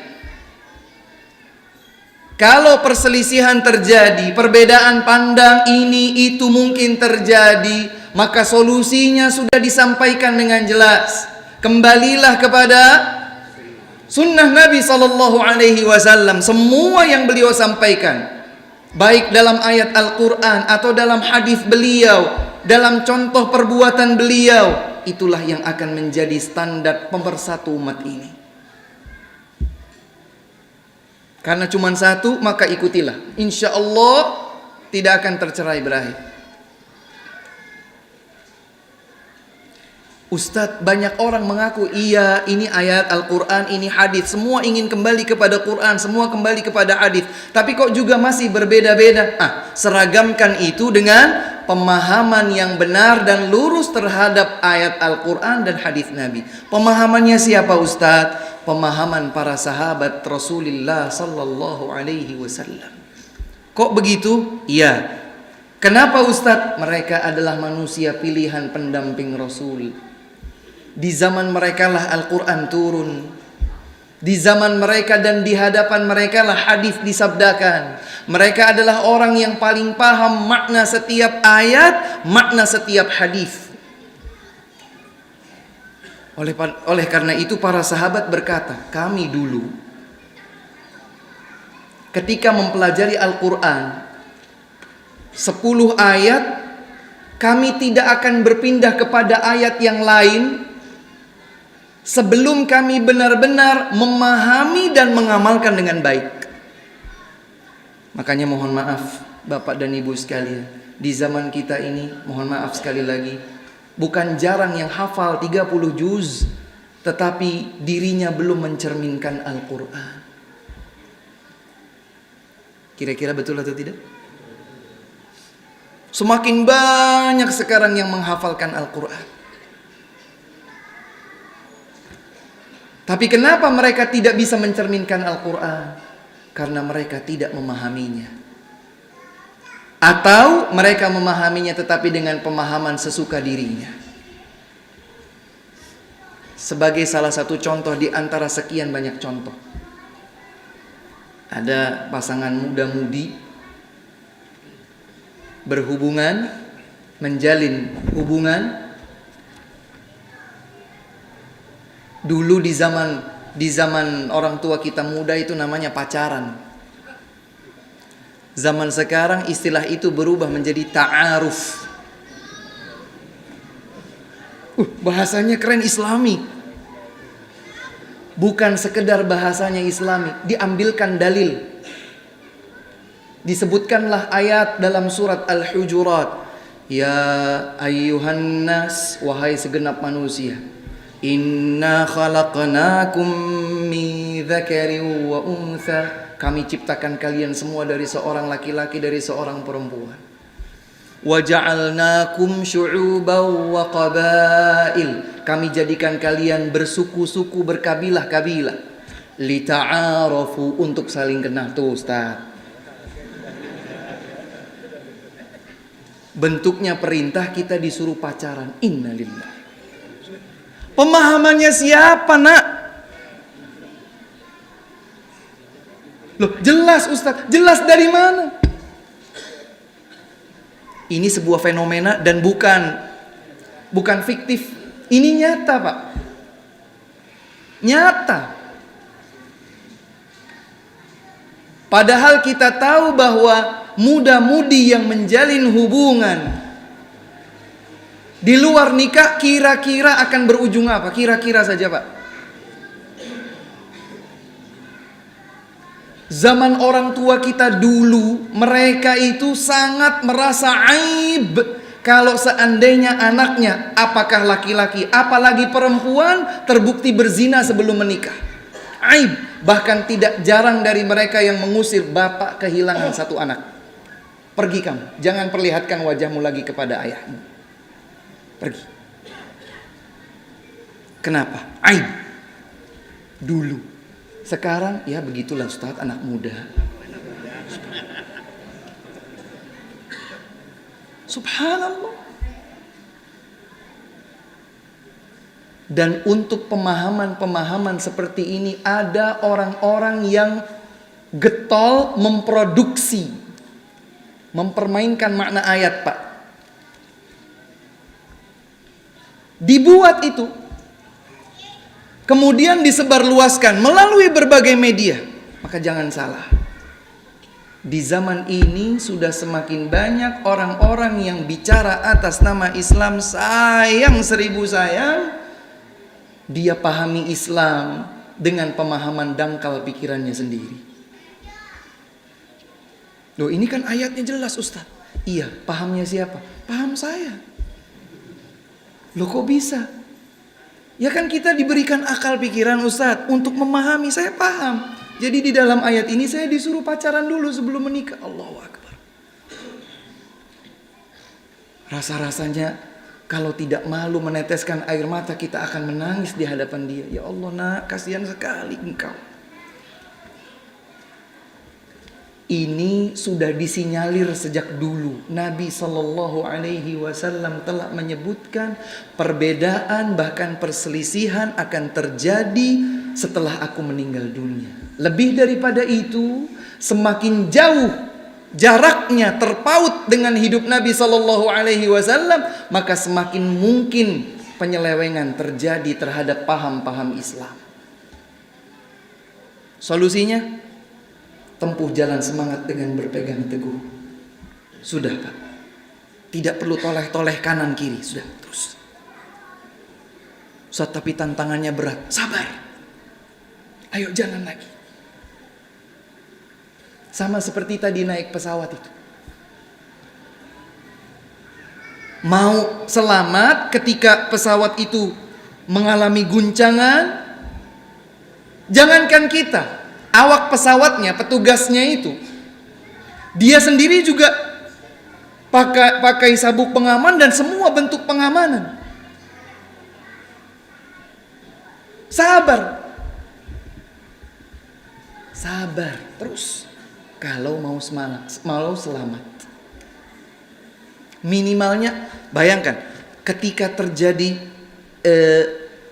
isyarat evakuasi sekalipun, cara duduknya diatur Pak. Bagaimana seseorang kalau tidak membawa beban sama sekali, bagaimana duduknya itu diatur kalau di pesawat. Bagaimana seorang wanita yang sedang hamil, diatur bagaimana duduknya. Ketika seorang perempuan menggendong anak bayinya, bagaimana duduknya diatur. Allahu Akbar. Ini pesawat di dunia.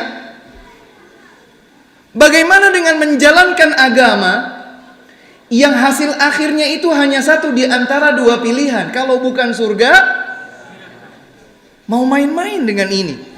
Jangan. tempuh jalan selamat. Ustadz, kalau begitu saya harus tahu semua yang diajarkan Nabi. Tepat sekali. Bagaimana caranya Ustadz? Belajar, hadir di majelis ilmu. Saya bahagia sejak awal tadi, alhamdulillah ditempel di beberapa titik di sekitar masjid ini. Saya mengajak, meskipun saya tidak tinggal di sini, saya mengajak seluruh hadirin hadirat, ayo. Bukan untuk orang lain, untuk keselamatan diri kita, untuk keselamatan anak cucu kita, untuk keselamatan anggota keluarga tercinta. Ayo belajar. Alhamdulillah tadi disebutkan ada yang akidah, ada yang arba'in nawawiyah, itu bicara tentang prinsip-prinsip pokok dalam Islam. Ada tafsir, ada sirah, Masya Allah. Alhamdulillah. Saya betul-betul bahagia. Alhamdulillah. Semoga ini terus lestari, terus akan berkembang, sehingga masjid ini betul-betul makmur dengan ketaatan kepada Allah Subhanahu wa ta'ala yang akan mengantarkan kita pada jalan selamat. Dan kami sangat mengapresiasi Yayasan Jabal Rahmah ini untuk terus bersatu, terus. Jangan mau mudah diguncangkan oleh apapun. Bersihkan hati ini, ikhlaskan niat untuk Allah Subhanahu wa ta'ala. Bersatu. Kalau berbeda sudut pandang, perbedaan sudut pandang itu wajar. Tapi jangan sampai kemudian perbedaan sudut pandang itu seakan-akan disikapi tidak ada solusi kecuali saya saling membelakangi. Jangan, terus. Jangankan orang lain tergabung dalam sebuah komunitas organisasi kecil tertentu seperti pengurusan ini, kepengurusan itu. Mohon maaf, pasangan suami istri itu bentuk real, sederhana dan nyata dalam kehidupan kita. Setelah 20 tahun menikah pun, apakah suami istri itu selalu sama? Tidak. 20 tahun, 30 tahun, 40 tahun sudah menikah, suaminya tetap suka warna hitam, istrinya tetap suka warna kuning. Bisa dipaksakan atau tidak? Tidak bisa dipaksakan. Apakah pilihan warna hitam dan kuning itu maksiat? Bukan maksiat, jalan terus. Kalau istri saya melakukan maksiat, saya sayang kepadanya, istriku tercinta, sinilah. Aku cinta kepadamu. Maka aku ingin engkau berada di jalan yang lurus, jalan menuju selamat. Jalan yang aku dan engkau akan terus bersama sampai di akhirat. Ayo kita ikuti jalan Nabi SAW. Itu solusi. Atau sebaliknya, istri kita melihat kita melakukan penyimpangan. Wahai suamiku tersayang, aku tidak sanggup berpisah darimu. Aku tidak ingin terpisah. Aku di surga sementara engkau di tempat yang lain.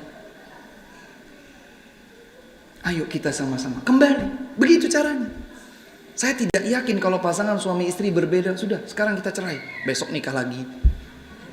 Tidak sama lagi, maka tidak akan pernah menikah. Karena sudut pandang perbedaan pendapat itu niscaya terjadi dan sudah ada solusinya. Selama bukan kemaksiatan kepada Allah, jalan terus dan harus saling menguatkan, ya, saling membahu. Ini real nyata dalam sejarah Nabi sallallahu alaihi wasallam. Nabi sallallahu alaihi wasallam luar biasa.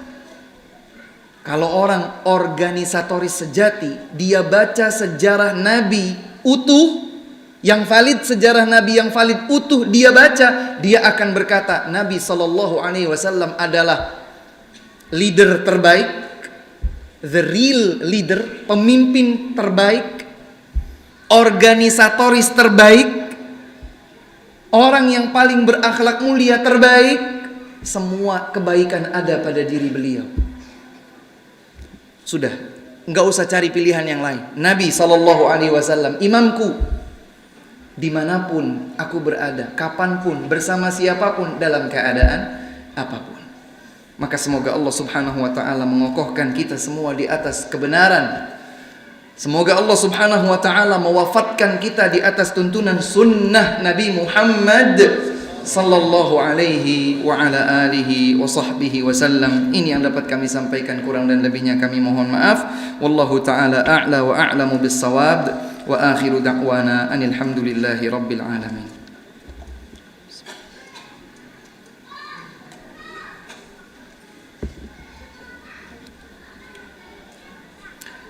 Sebelum membuka pertanyaan, ini sudah jam 9 lebih.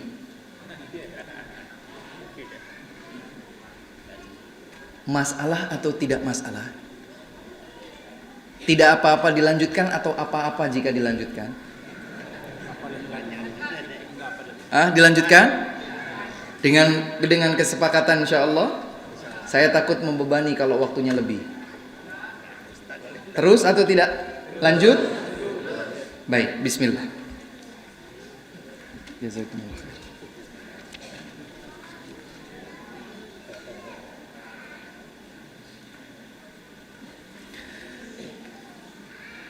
Tentang kata-kata yang sering didendangkan saat ini, bertoleransi. Ini bisa jadi satu tema khusus dalam kajian.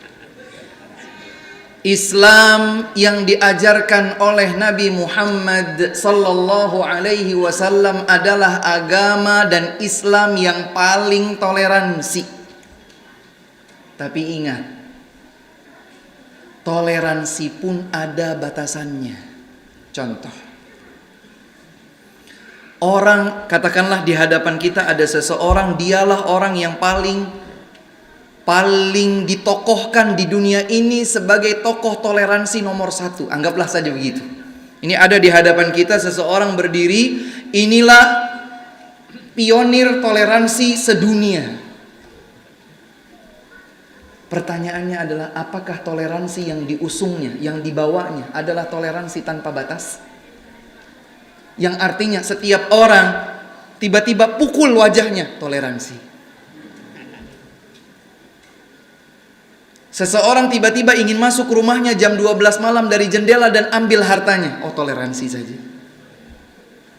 Tidak mungkin, toleransi sekalipun berbatas. Dan agar toleransi tersebut tidak berbeda versi antara saya, dia, engkau, mereka, banyak orang. Ini punya versi toleransi, ini punya versi toleransi, ini versi toleransi yang lain, ini juga toleransi. Maka akan berbeda-beda. Terus standarnya apa?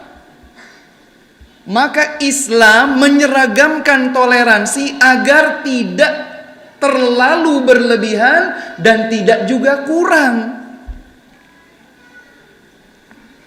Harus dipahami bahwa Islam adalah agama yang paling mengajarkan toleransi, tapi toleransi yang terukur.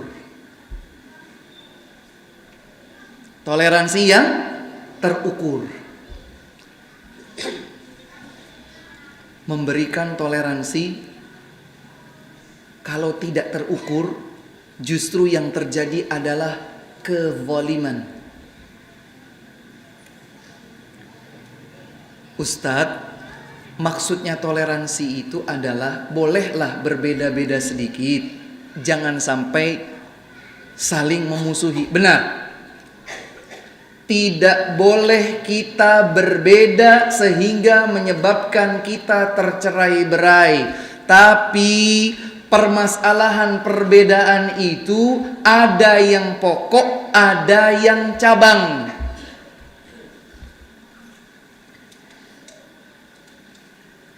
Kalau perbedaan itu pada perkara yang cabang, kalau dalam bahasa ilmiahnya adalah khilafun ijtihadiyun mu'tabar, perbedaan yang berangkat dari ijtihad, dari ilmu, sumbernya Al-Quran, sumbernya hadis. Perbedaannya pada perkara yang cabang sangat dimaklumi. Tapi kalau perbedaannya pada hal yang prinsip, tidak bisa.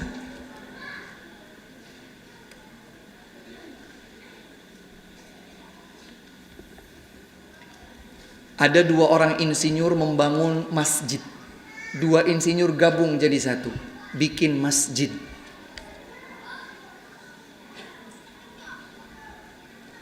Mereka berselisih pendapat, ini masjid lebih nyaman kalau tertutup. Tidak perlu ada rongga udara sama sekali.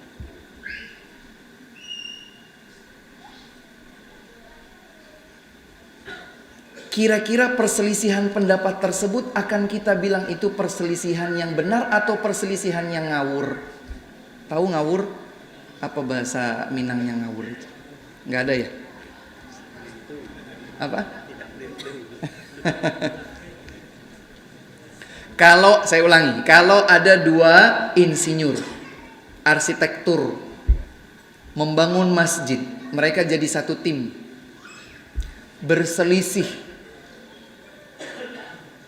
Yang satu bilang masjid ini akan nyaman kalau semuanya tertutup, semua tertutup, bentuknya tembok, tidak ada rongga jendela sama sekali, tidak ada ventilasi. Yang satu, kamu ini bagaimana? Tidak mungkin sebuah ruangan itu tanpa ventilasi, harus ada ventilasi. Mereka berselisih. Kita akan bilang perselisihan mereka itu perselisihan yang layak ada atau tidak layak ada? Tidak layak ada. Kenapa? Karena kita sudah tahu yang benar mana, yang keliru mana. Betul atau tidak? Betul. Tapi kalau perselisihan mereka adalah mereka sepakat, oh berarti kalau begitu harus ada ventilasi udara. Iya. Yang satu bilang ventilasinya lebih baik pakai besi. Yang satu bilang oh jangan pakai kayu saja. Ini melihatnya dari sisi estetika bangunan, yang ini melihatnya dari efisiensi pembiayaan. Wajar atau tidak? Nah, perbedaan pun ada yang wajar, ada yang tak wajar. Ada yang bisa diterima, ada yang tidak bisa diterima. Kalau kemudian kita memberikan misalnya toleransi, boleh seseorang itu menyembah selain Allah, bisa diterima atau tidak? Tidak bisa diterima. Kalau seseorang berkata, kita bertoleransi lah, ini haram, gak apa-apa lah sedikit-sedikit. Ini haram, toleransi lah, bolehlah sedikit.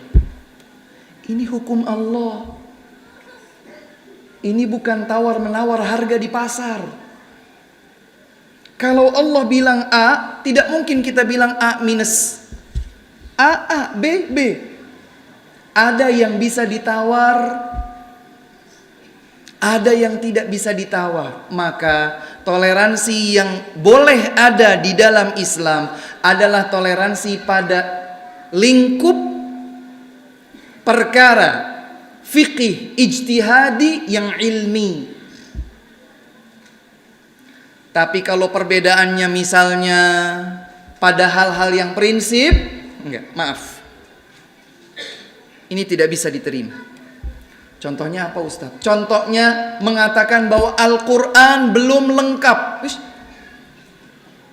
Saya Muslim, dia Muslim. Saya berkata Islam sudah lengkap, Al-Quran sudah lengkap. Dia bilang, oh enggak, ada yang disembunyikan.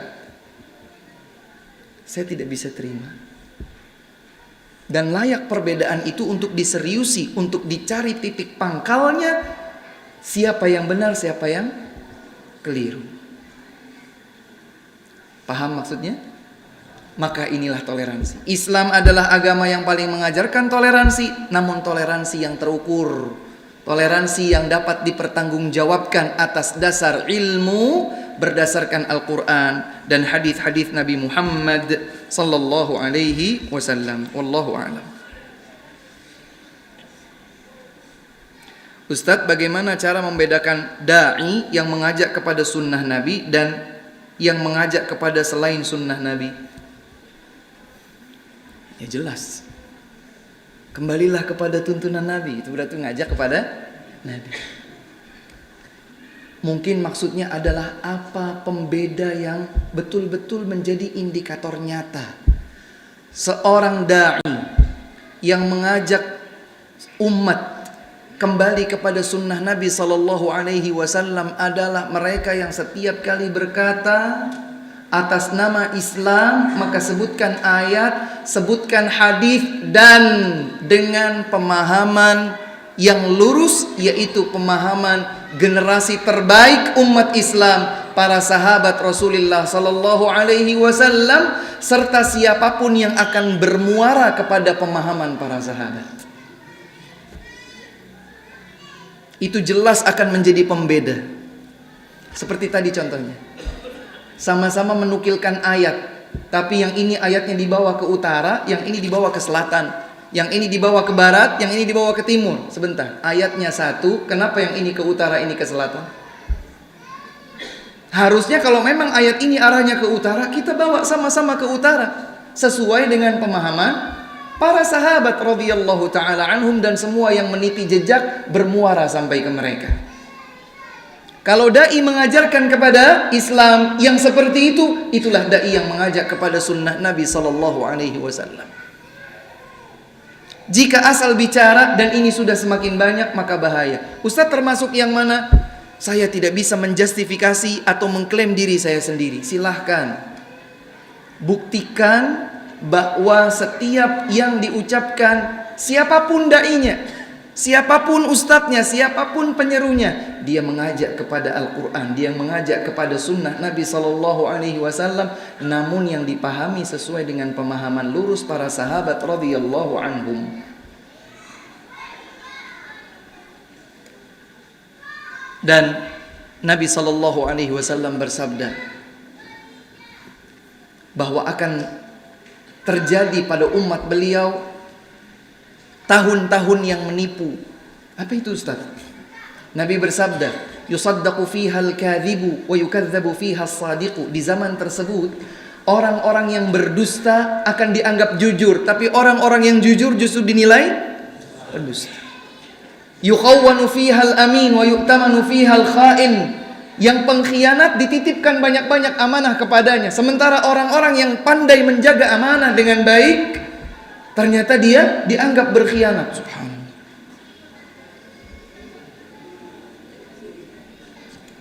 Terbalik, menipu.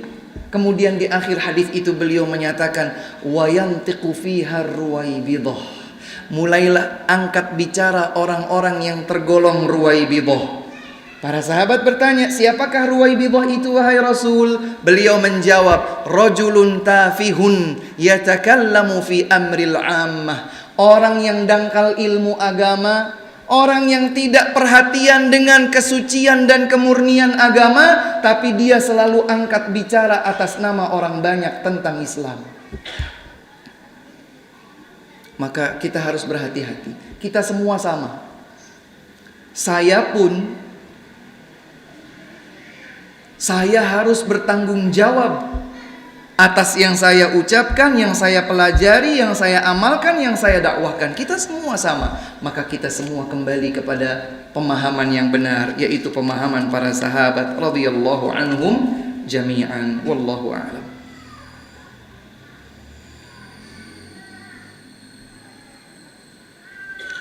Sebagian saya tidak paham.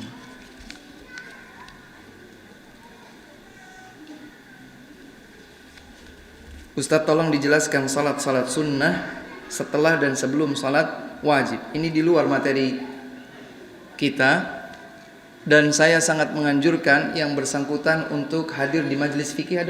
Ada fikih Ustaz?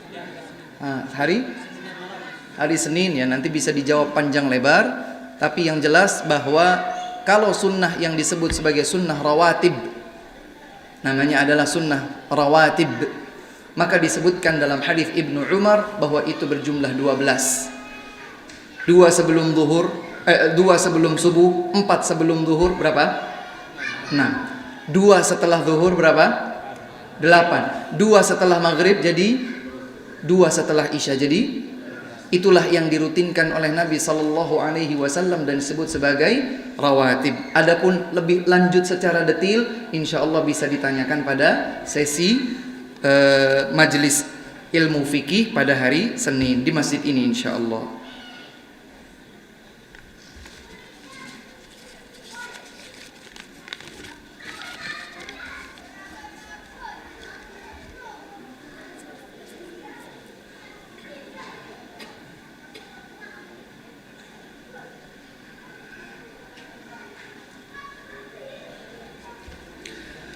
Jika terpisah antara masjid dengan kuburan yang berada di bagian hadapan masjid, jika terpisah dengan tembok, jika terpisah apalagi dengan jalan, Apalagi terpisah dengan jarak yang cukup jauh, itu tidak mengapa, insya Allah.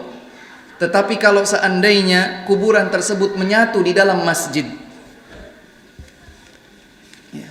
menyatu di dalam masjid, atau memang masjid dibangun setelah adanya kuburan tersebut dengan tujuan tertentu, maka pesan beliau Nabi Muhammad sallallahu alaihi wasallam agar kita tidak salat di masjid seperti itu.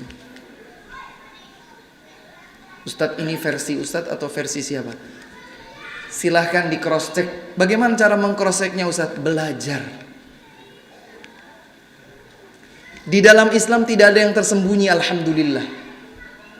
Saya, Bapak, Ibu, siapapun ketika bicara Islam tidak mewakili dirinya. Bicara tentang Islam, bicara tentang dalil, ayat, hadis, dan pemahaman yang lurus. Jadi tidak perlu takut kita untuk mencari kebenaran. Semuanya telah diatur sedemikian lengkap dan indah di dalam Islam. Kalau ada hadisnya jelas larangan atau perintah, kita lakukan.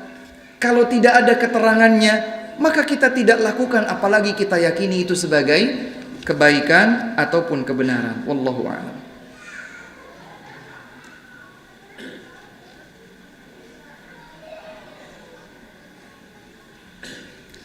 Ada larangan azan dengan pengeras suara? Kami tidak yakin. Kalau azan, insya Allah tetap bisa dengan pengeras suara.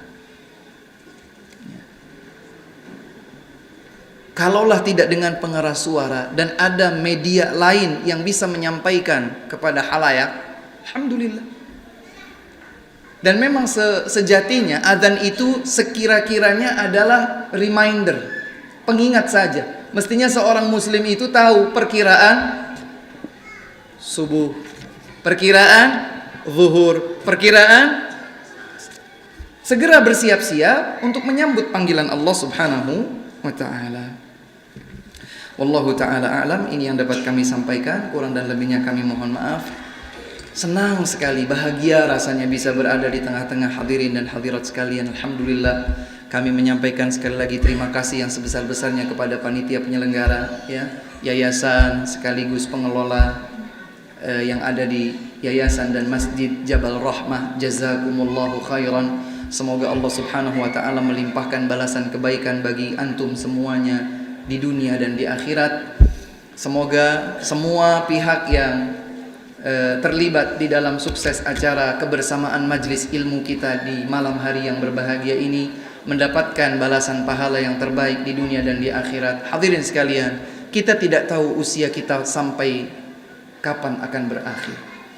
Tapi seandainya ini adalah pertemuan terakhir kita, mungkin saya tidak akan kesini lagi, Allahu a'lam. Atau mungkin saya kesini lagi, sebagian dari hadirin sekalian ada yang sudah tidak ada, Allahu a'lam, kita tidak tahu. Seandainya ini adalah pertemuan terakhir kita, maka kita semua berharap mudah-mudahan, semoga sebagaimana Allah Subhanahu wa taala menyatukan kita dengan cinta di dalam masjid rumah Allah Subhanahu wa taala yang mulia ini, semoga Allah Subhanahu wa taala juga mengumpulkan kita kembali di surga yang tertinggi Al-Firdaus. Allahumma amin.